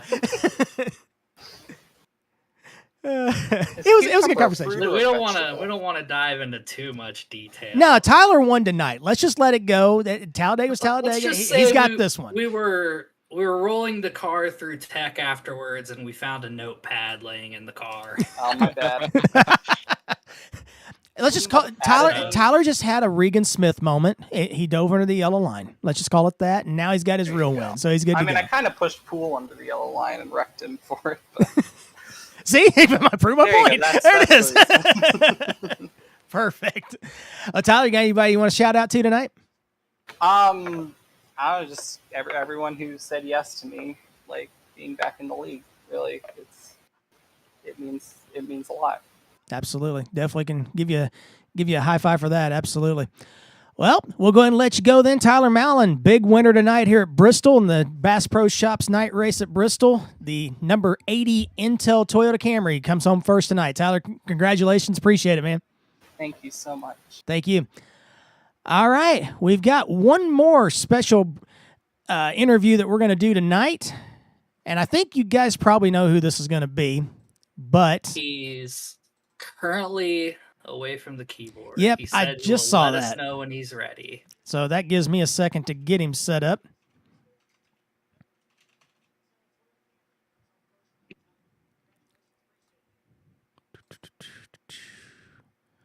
While we've got a second, we're going to do a quick commercial break. We'll be right back. Hey, Chris Pickett here with Fast 29. You liking what you're seeing right now? Here's what's next. On May 21st, join us at Rockingham for the Brad's Internet Service Now with DSL 150 at 9:45, 8:45 Central. Then join us at Kentucky on June the 4th for the Quaker State 200, same time, same place. And then watch me wheel it in the Wheelin' Series for the 3 weeks in May 6th, 13th, and 20th, Winchester Gateway and Talladega. All of it right here on Fast 29. Subscribe. Hey, I'm Chris Pickett with Fast 29, and you may know me from driving in the USORL Series, but did you know I'm also a full-time driver with the Cintas Corporation? We offer a wide range of products including uniforms, mats, cleaning supplies, and hygiene products for every part of your business. If you're interested, go to Cintas.com today to get ready for the workday. Cintas. Hey, I'm Chris Pickett with Fast 29. Do you have a product or a company you want to promote on Fast 29? Your name could be right here. Just get with us on Twitter at Fast 29 Network, DM us there, or just comment in the YouTube videos whenever we go live. We'd love to have you aboard. Fast 29. Welcome back to Fast 29. Chris Pickett here with you, along with Cal Lovall and Daniel Asher here in the booth. USORL AlphaTauri Cup Series finishing up here at Bristol. Bass Pro Shops night race at Bristol, won by Tyler Mallon. We've got a special guest here in the booth with us now. Alex Seifert, driver of the number 21 Carolina Strong Chevy Camaro tonight. Dan, you want to go ahead and take the lead on this one, buddy? Alex, man. Dude, I mean, you had a fantastic run going. Thank you. That means a lot. We were heartbroken when we saw the smoke coming out of your car. But yeah, I was too. we saw the crew jack that car up, and we were like, "There ain't no way. There's no way." Yeah, and then you pulled it off pit road, and I'm like, if we could hear the virtual crowd right now, they would be roaring. I was coming out. I think it was turn 4, and I felt the motor drop out, and I looked down, and there was smoke coming out. So I drove down the pit road. I'm like, come on, give me a shot. And I saw him jump over the wall. I'm like, oh my God, like this has never happened before, you know? So they started fixing it, and I'm like, oh my God, they're going to give me another chance. Like, I don't care how off the pace I am. Let me go out there. Let me run as many laps as I can. I wasn't even thinking about finishing on the lead lap. Can I ask you this? Yes, sir. Did they finally pack a spare camshaft? I think they did for this one. I think they did. That is great to hear. OJR was thinking ahead.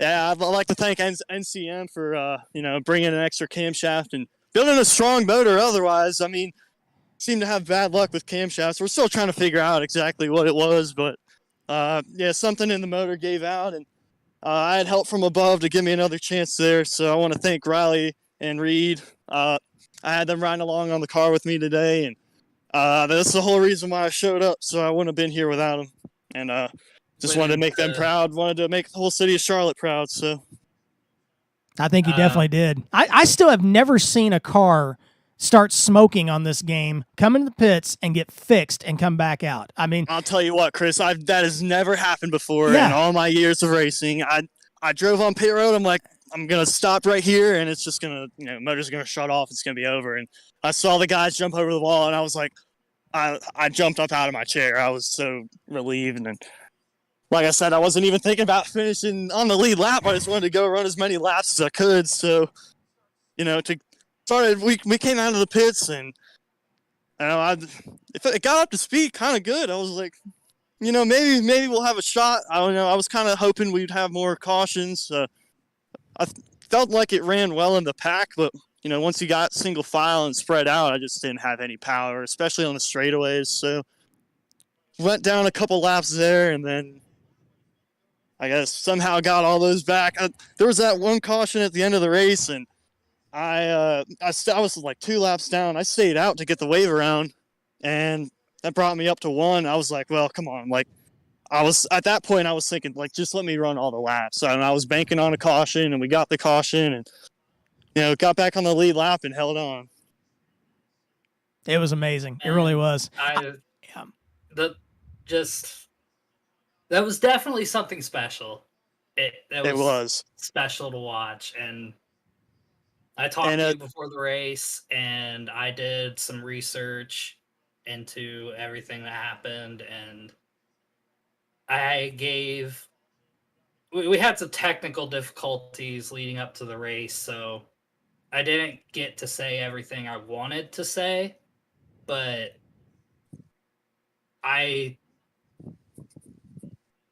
after looking into everything, the piece I gave before the green flag drops, that weighed on me for probably like the first 25 laps.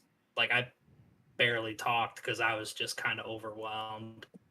I'll tell you what, it was hard. It was hard. Even driving the car, like there was some point in practice we weren't running too well, and I was making adjustments on the car, and we jumped up like top 10 of the board, and it hit me like right there. I'm like, we got some speed. Maybe we can give them a good run. And I was like, I just want to run well with Charlotte on the car, with Riley and Reed, because I know they were watching. I know they were helping me. So it hit me, and then we got to qualifying and qualified well, and I was like, maybe we'll have a shot. And then, start of the race went pretty well too, and it all fell apart from there. But I had some help getting it back together. I gotta say, circumstances out of your control took you out of it, but you were giving it a hell of a run before it had that absolutely happen. Yeah, no, thank you. It was a lot of fun. It felt good to run up front too. I haven't done that often. This is my first interview post race, so that's a first. Haven't done that before, and we were running. I felt like we had a good top 5 car, at the beginning of the race, and then we got into some trouble and ended up in the back of the pack and just trying to claw my way back up. That's when the motor gave out. So, sometimes I'll just say this real quick. With what you did tonight, I know Cal, you've dealt with this too. It seems like whenever something in your life happens that you're close to, this league, what we do, it can be therapeutic, big time. Yeah. Yeah, and, it was. Obviously, I've driven with the pregnancy and infant loss awareness ribbon on my car for basically the last 3 years. I know makes you want to drive harder. It does. And I think you've driven a truck for me with that on there. I did, yeah, and we ran well. You did. I remember. Yeah, we ran up front. We led laps. I forget where we finished exactly, but I'll never forget that truck. Yep. It was an honor to drive that truck too with the ribbons on the car, because I know how much that means to you and your wife. So, but just knowing that's on your car or whatever you're driving that night, Cal, with your dad, obviously, just that kind of stuff. It just helps you a little bit, and to see you pull into the pits with that smoke coming out, and I don't remember who even said it on the scanner, but somebody said, "Oh no, Jeg's pulling in the pits." And it's smoking. I'm like, are you kidding? I think that was Zach. Might have been Zach. Zach was running right behind me, and he saw the smoke before I did. He said, "Oh, something's wrong." He's pulling into the pits. It might have been Zach. Yeah. And either way, I just heard that, and I just went, "You've got to be kidding me! Not that car!" And then all of a sudden, everybody's saying he's coming back out, and I got a camera on you, and I'm like. And I was watching the speed just to see how it was running, because sometimes it'll kind of shake when it comes up if you watch the telemetry. Was shaking, yeah, it was shaking for sure. It looked fine on mine, as I was like, it's going to keep running. It got up to the top of third gear, and I was like, all right, let's see if we can get it in fourth. And we barely got it into fourth on the warm up lap. I would just ran it in third until if it had been me, I just ran it in third until it blew up. If that was the case, I just been like, heck with this, I'm staying out. well, I'll tell you this, Chris. Normally, if I have smoke coming out of my car and I'm coming on the pit road, I'm just gonna park it. Yeah, but that's not how I wanted to go out today. No, I'm really glad you didn't. Keep going. I was like, come on, pit crew, come on, this one time, just give me this one time, fix it, and they did.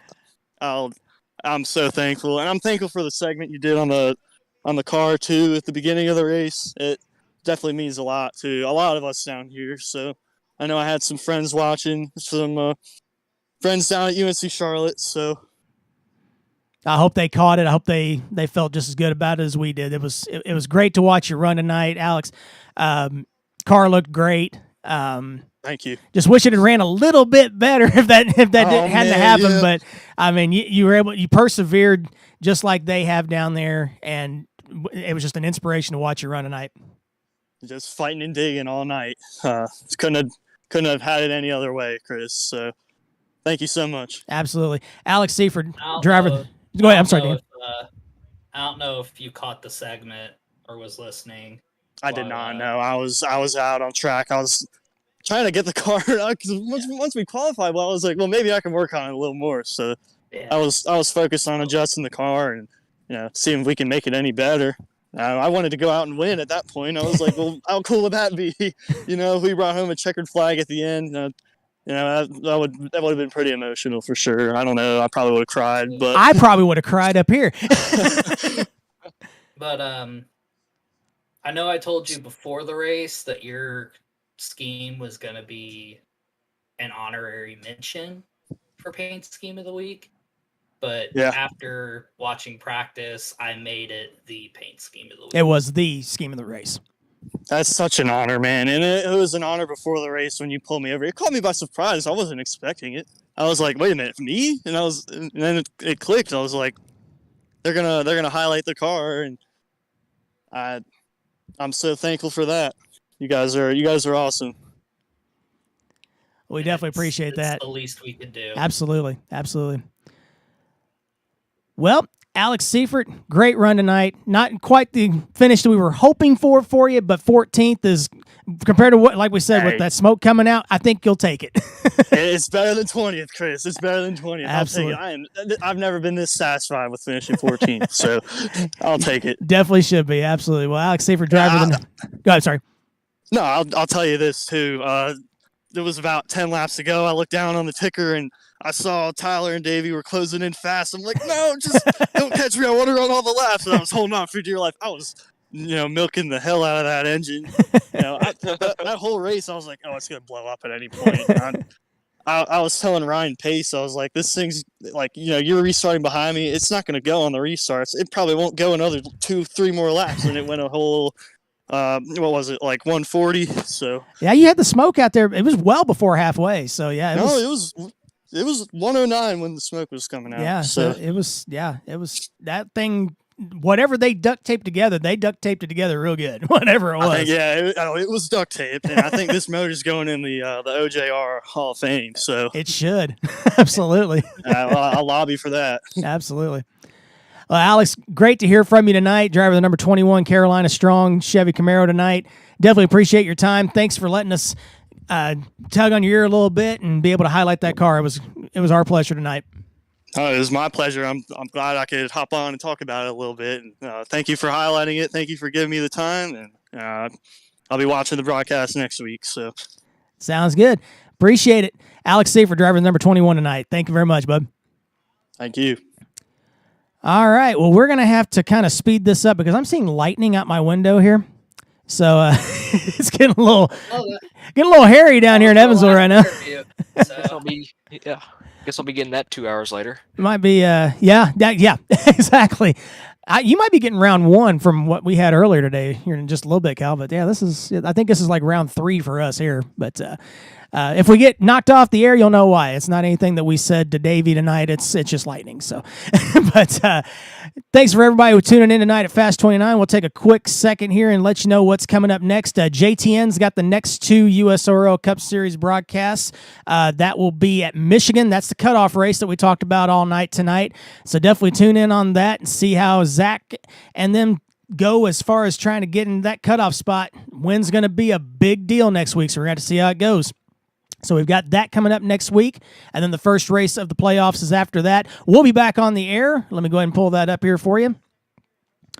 I'll be, of course, racing next week at Winchester in the Wheeling Series, so definitely tune in for that and see how bad I do there. There's the broadcast. Brad's Internet Service now with DSL 150 at Rockingham will be our next broadcast on May the 21st, 9:45, 8:45 Central, and then we'll be our first race in the playoffs in the Quaker State 200, June the 4th at Kentucky, 9:45, 8:45 Central. And then there's that Whelen Series schedule, Winchester Gateway and Talladega, May 6th, 13th, and 20th. All of those at 9:30, 8:30 Central Time. Don't miss those. Subscribe to Fast 29 and check those out. Subscribe to JTN as well. Check them out as well. They do a lot more than just USORL. They've got all kinds of other leagues too. So definitely give them a shout out and tune into them as well. So on behalf of Daniel Asher and Cal Lovell tonight, I'm Chris Pickett signing off for Fast 29. God bless. We'll see you next time.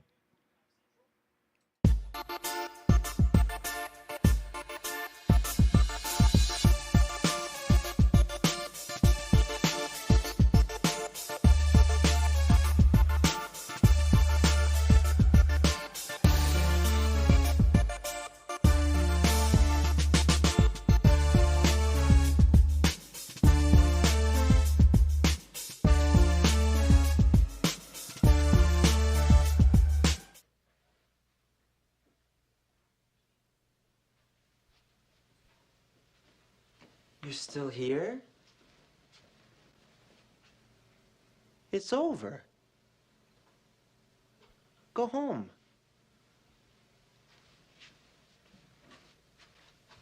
Go.